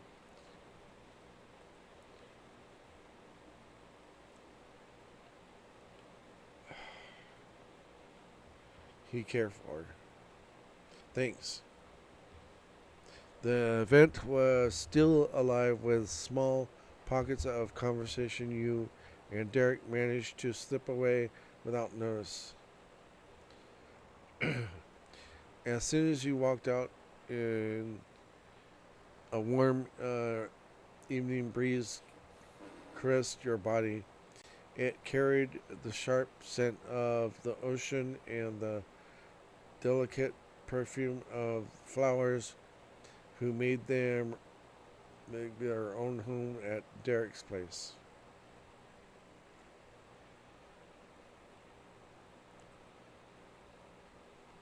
Derek ignored the one lonely chair on the veranda and rested up against the rail, exactly as he did the first time. On the horizon of the sea glanced like a molten gold encasing a city of silver.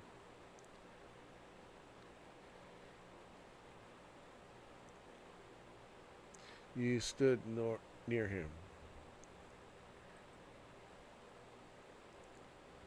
Out there, he had his spot, and you had yours. All was as it should be. the seemingly expanse in front of you with nothing more than a few bars between you and it was a welcome sight.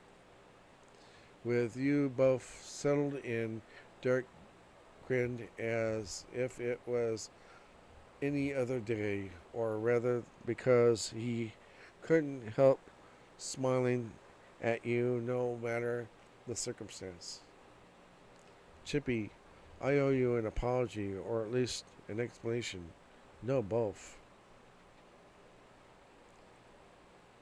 You blinked. If there was one thing you could count on, it was Derek Suarez wouldn't do you wrong. Not intentionally, anyway. Huh? About what?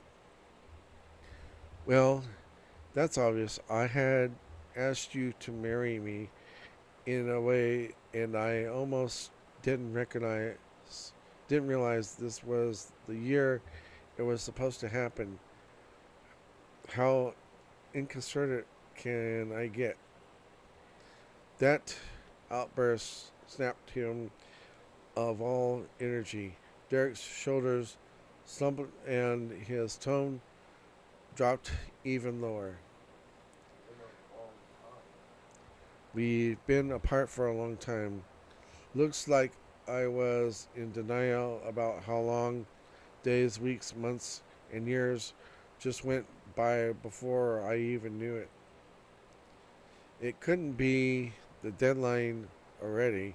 I thought, no way, especially with how not grown up I felt and how non figured out everything was. But was true. The summer when we were 20, when we were 23, was the year I picked. It is it is good or bad timing that this marriage pact con, con, concluded with my career crisis. I don't know. The rhetorical question lingered, but a bit humor returned to Derek's futures. Actually, I do. It is for the best. It all happened now. We can work the whole mess out in one, though. That was also part of why I lost sight of things. I don't want you to think it meant nothing because of that. It's not that it didn't matter to me. It mattered so much I couldn't even face it. I had to run away. Derek almost cracked from the self imposed pressure. His voice did break. Asking you to marry me if there was nobody else wasn't one of those wild, impulsive stunts I pull sometimes. I really thought it through, as in, I thought, though, all the ways I could maybe be with you without daring to just ask you to be with me. I hinged a lot of hopes on that plan, but it was wishful thinking to see it was a solution. It doesn't work. It doesn't work that way. His gaze parted from yours. He had nothing in particular to take his attention, so Derek was simply staring straight ahead. It was fun testing out our compatibility ahead of the deadline, but I'd like to kindly suggest both parties agree to the end of the contract. I don't want my life to be based on something like that. It isn't right. Derek looked at you again, though wistful, lidded eyes. It, it was the end of being almost a pointless seas that meant. However, it was the beginning for a new dynamic.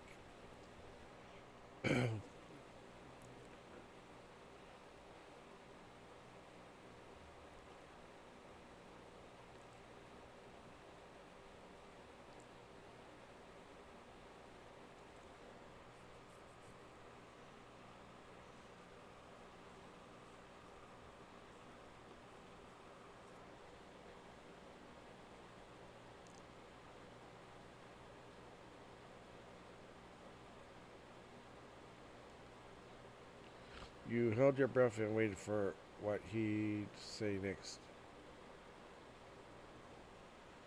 Well, you probably know how I feel. I agreed to date you and potentially marry you if it all went well. In a way that makes this easier, I've got to thank my younger self for working up enough nerve to break the ice. His voice was low, dangerously close to inaudible. You didn't want to miss any of it. Still, I'll do things directly from now on. Derek rolled his shoulders, then stretched his neck from side to side, and lastly he put his on his game face. Chippy, there's something I've thought about for a long time, even before we made that deal. I'm listening. Thank you. But first, I've actually got to say something else. You're great.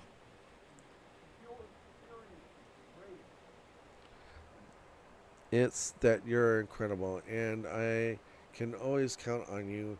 And when we get to be together, it's some of the best moments of my life. Doing chores and running errands making me feel so much less shitty over how I quit. And I can also mention real quick how cool it was that you cared about me and what I was thinking, instead of pointing out that I was irresponsible or wasted so much great opportunity. That was a big deal to me. But the smaller things matter too. You stayed up even later to help me when I absolutely had to put those groceries away right then. He laughed without reservation. Talking about you had a way of bringing out his boyish enthusiasm. At the top of all that, you're good to my family too, even when we get dramatic and have our issues. They're a major part of my life, always will be. So seeing how you get along with them, well, let's say it tips the scales for this even more. As a special something danced inside his bright green eyes, he embraced fully what he was actually doing. The truth is, his words had already moved you deeply. Before taking the ultimate plunge, he threaded his fingers with yours to help ground the both of you.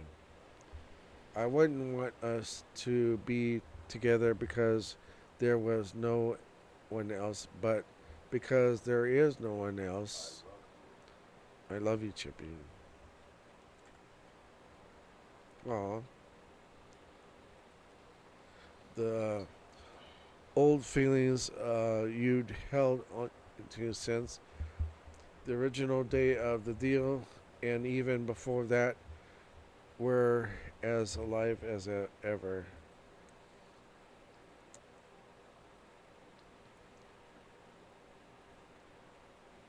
I love you too. Ooh.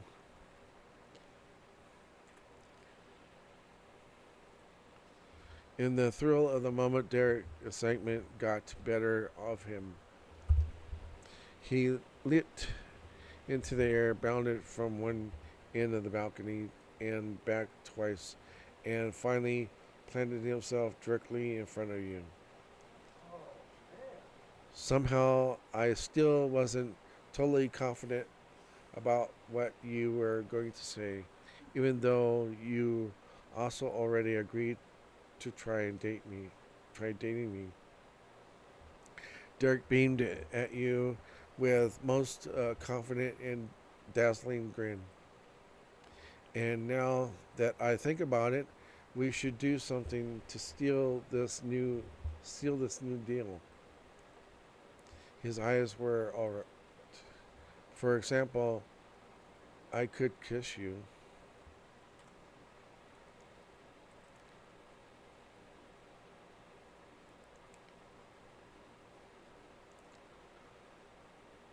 I'd like that.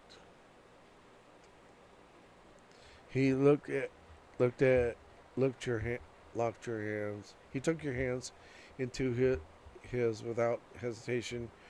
You gripped him back and leaned closer and he met you halfway.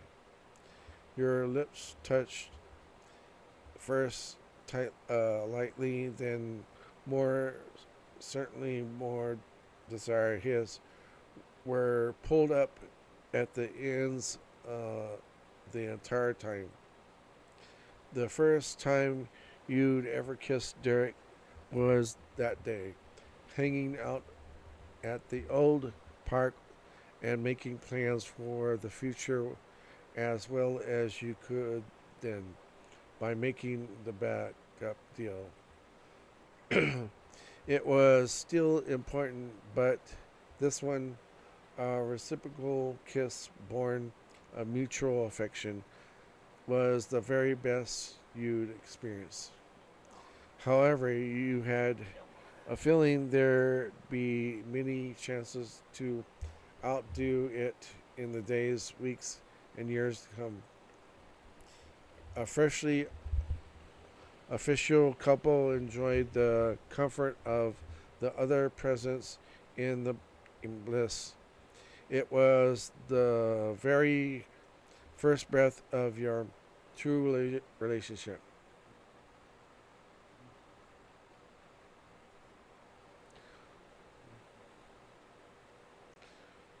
Your true of your true relationship. Okay, we read that part. And then swooping sound snatched your attention away from Derek. The sliding door had been opened.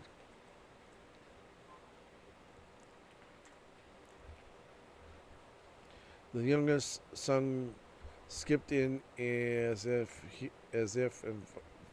invited, and the middle child followed after. George was less cheeky but equally unrecipient.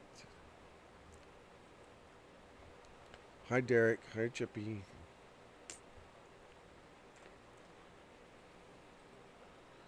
Hello. What's going on? Derek flung his head back in a groan. He let go of you with all the begorging frustration of a teen boy caught condoningly under the bleachers by the teacher. Not again.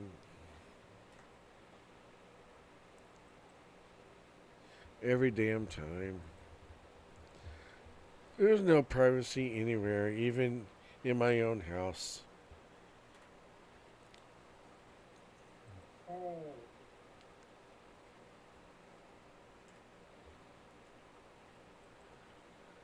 Nicholas handed a childish display with unearned airs of maturity. His pose was tall, and he cut an accusing finger through the air. You're the one who invited us over. If you wanted to be alone with Chippy, why did you throw a party with several other people? That was a strong point.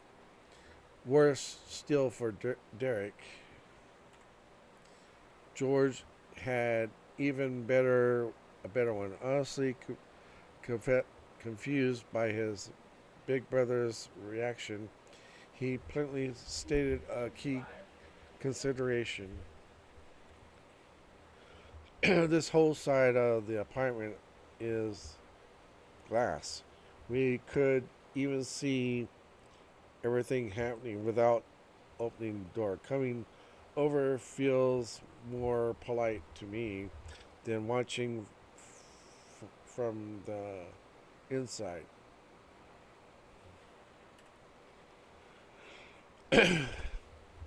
At that, Derek snorted a laugh. He was less ashamed of what you were doing than Nicholas was for interrupting it. Fine.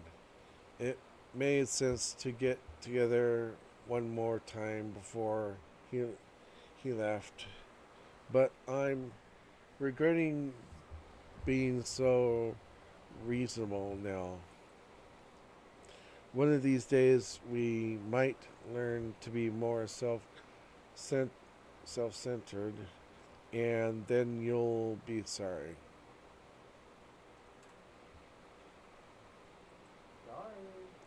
I kind of doubt that.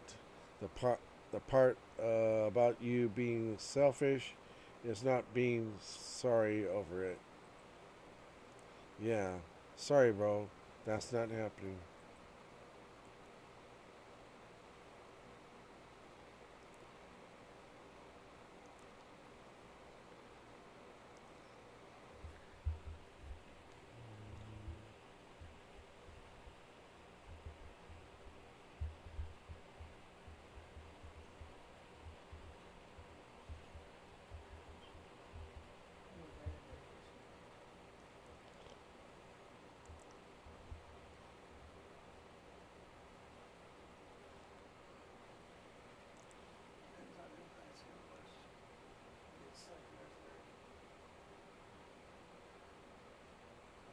I'm gonna say this. No, I'm with Derek. Party's over. Everyone go home. You teased. No, that sounds like a plan. Oh, Hey, we're sorry, Derek and Chippy. But that couldn't be the end of it.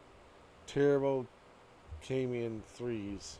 Your own sibling appeared from behind. She leaned against the doorway, leering at the scene, romancing out in the open while all your siblings and parents were right there. I had no idea the two of you were so indulgent.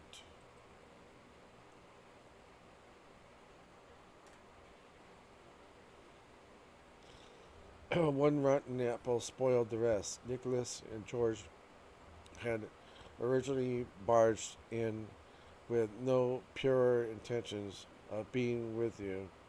Now they were snickering over Liz's jabs at your and Derek's expense.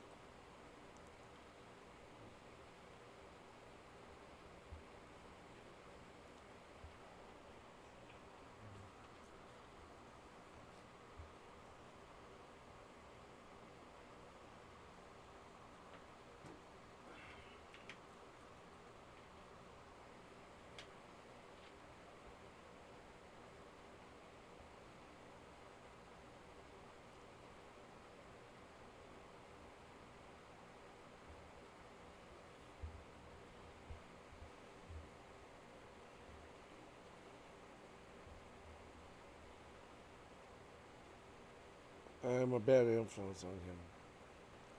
I think it's a good kind of bad influence.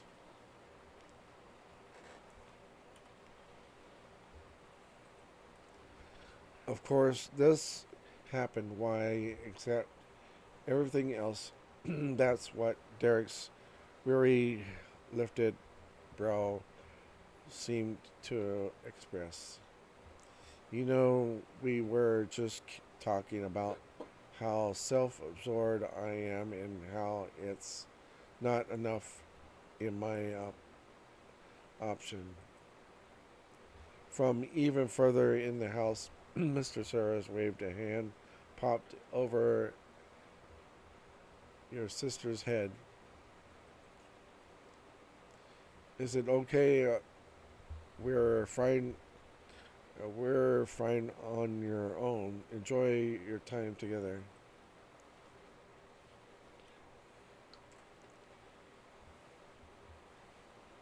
Your parents were bursting with laughter, influentially trying to model that saying would have been less obstructive than joining the situation. Really? Oh, really?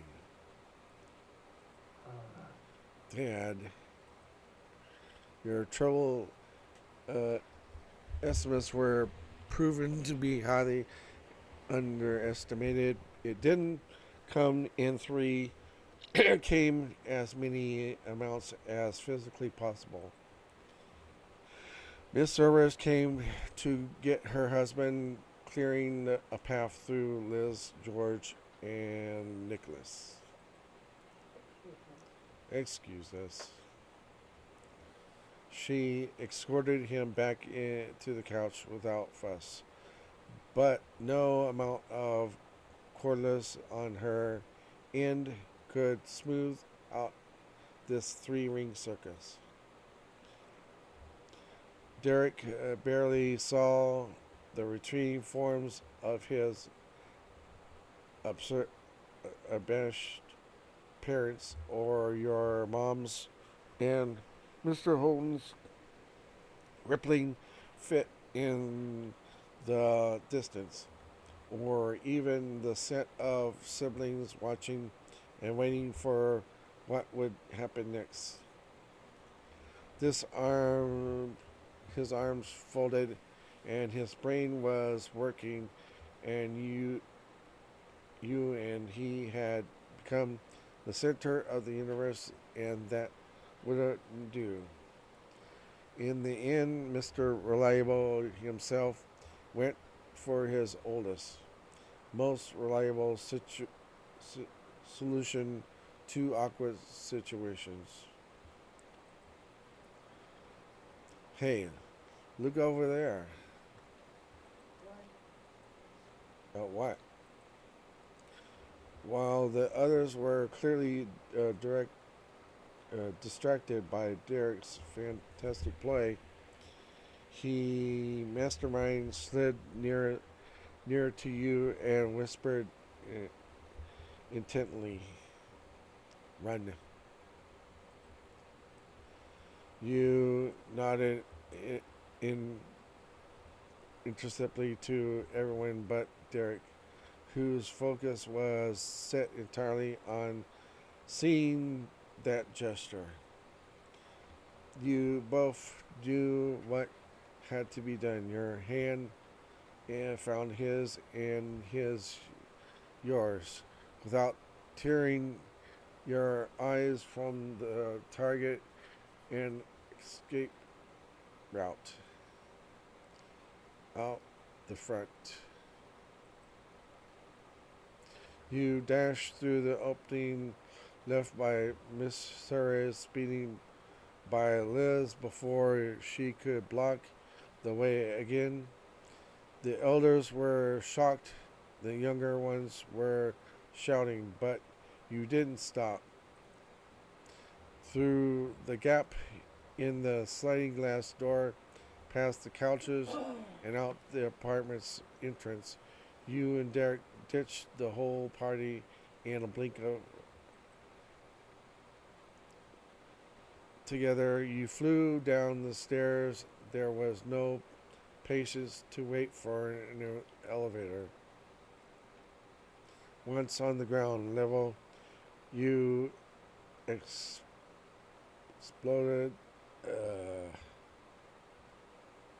through the last set of doors in your path and onto the sidewalk, leaving laughter and joy in your wake. You may have escaped the building, but who knew if they'd follow you out?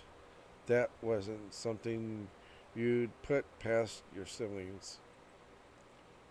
The hand gripping yours still held tight. Derek encouraged you along, beaming wide. That's a good picture right there. Yeah. Let's go.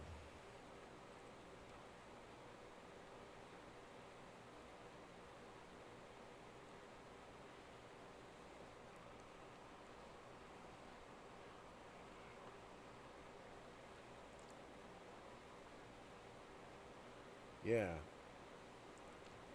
Friends, lovers, partners in crime, formerly constitute uh, fiancés, no matter the circumstances, you and Derek were always a team, and together you were unstoppable.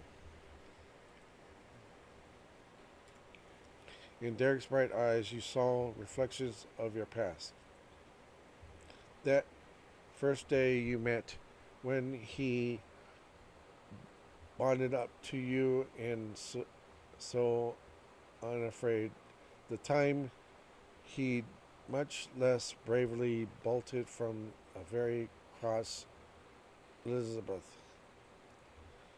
Your grand, he said, from different party when you hadn't been invited to. And the moment you arrived in Crimson City bus station, such a short and long time ago, when you had come running for he had come running for you. Each happy moment you experienced became only a memory of what used to be, but that's what life was, and it wasn't okay. It was okay. Right then, you were running side by side. You wouldn't take it for granted. You wouldn't waste the chance. Instead, you would keep going for as long as your feet could carry you. As it should be, you and Derek took another step forward, then another, forward and forward and forward, down the glistening city street towards the rest of your rise.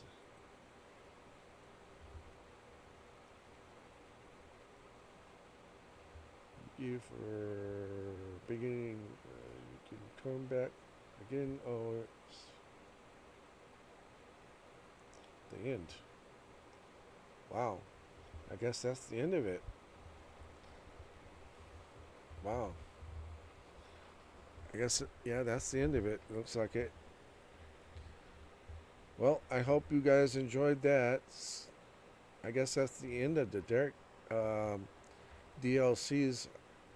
I thought there would be a marriage point in here too, like I had with Cove. I don't know if they're gonna do that or not. But anyway, okay. Go window. Anyway, I have the Baxter DLC now, so I'll be doing that at a later point.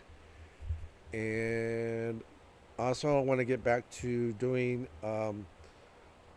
Camp Buddy Scoutmaster season, because I already did the one with I can't think of his name right now, but You can look it up on my past videos from Camp Buddy Scoutmaster season to figure that one out. But anyway, I want to thank you all again for watching on my YouTube channel.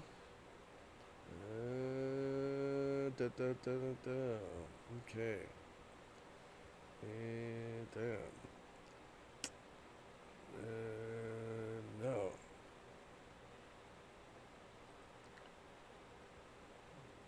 We'll quit. Yeah. There we go. So until next time, when I come back doing Camp Buddy Scoutmaster season, I will see you guys later.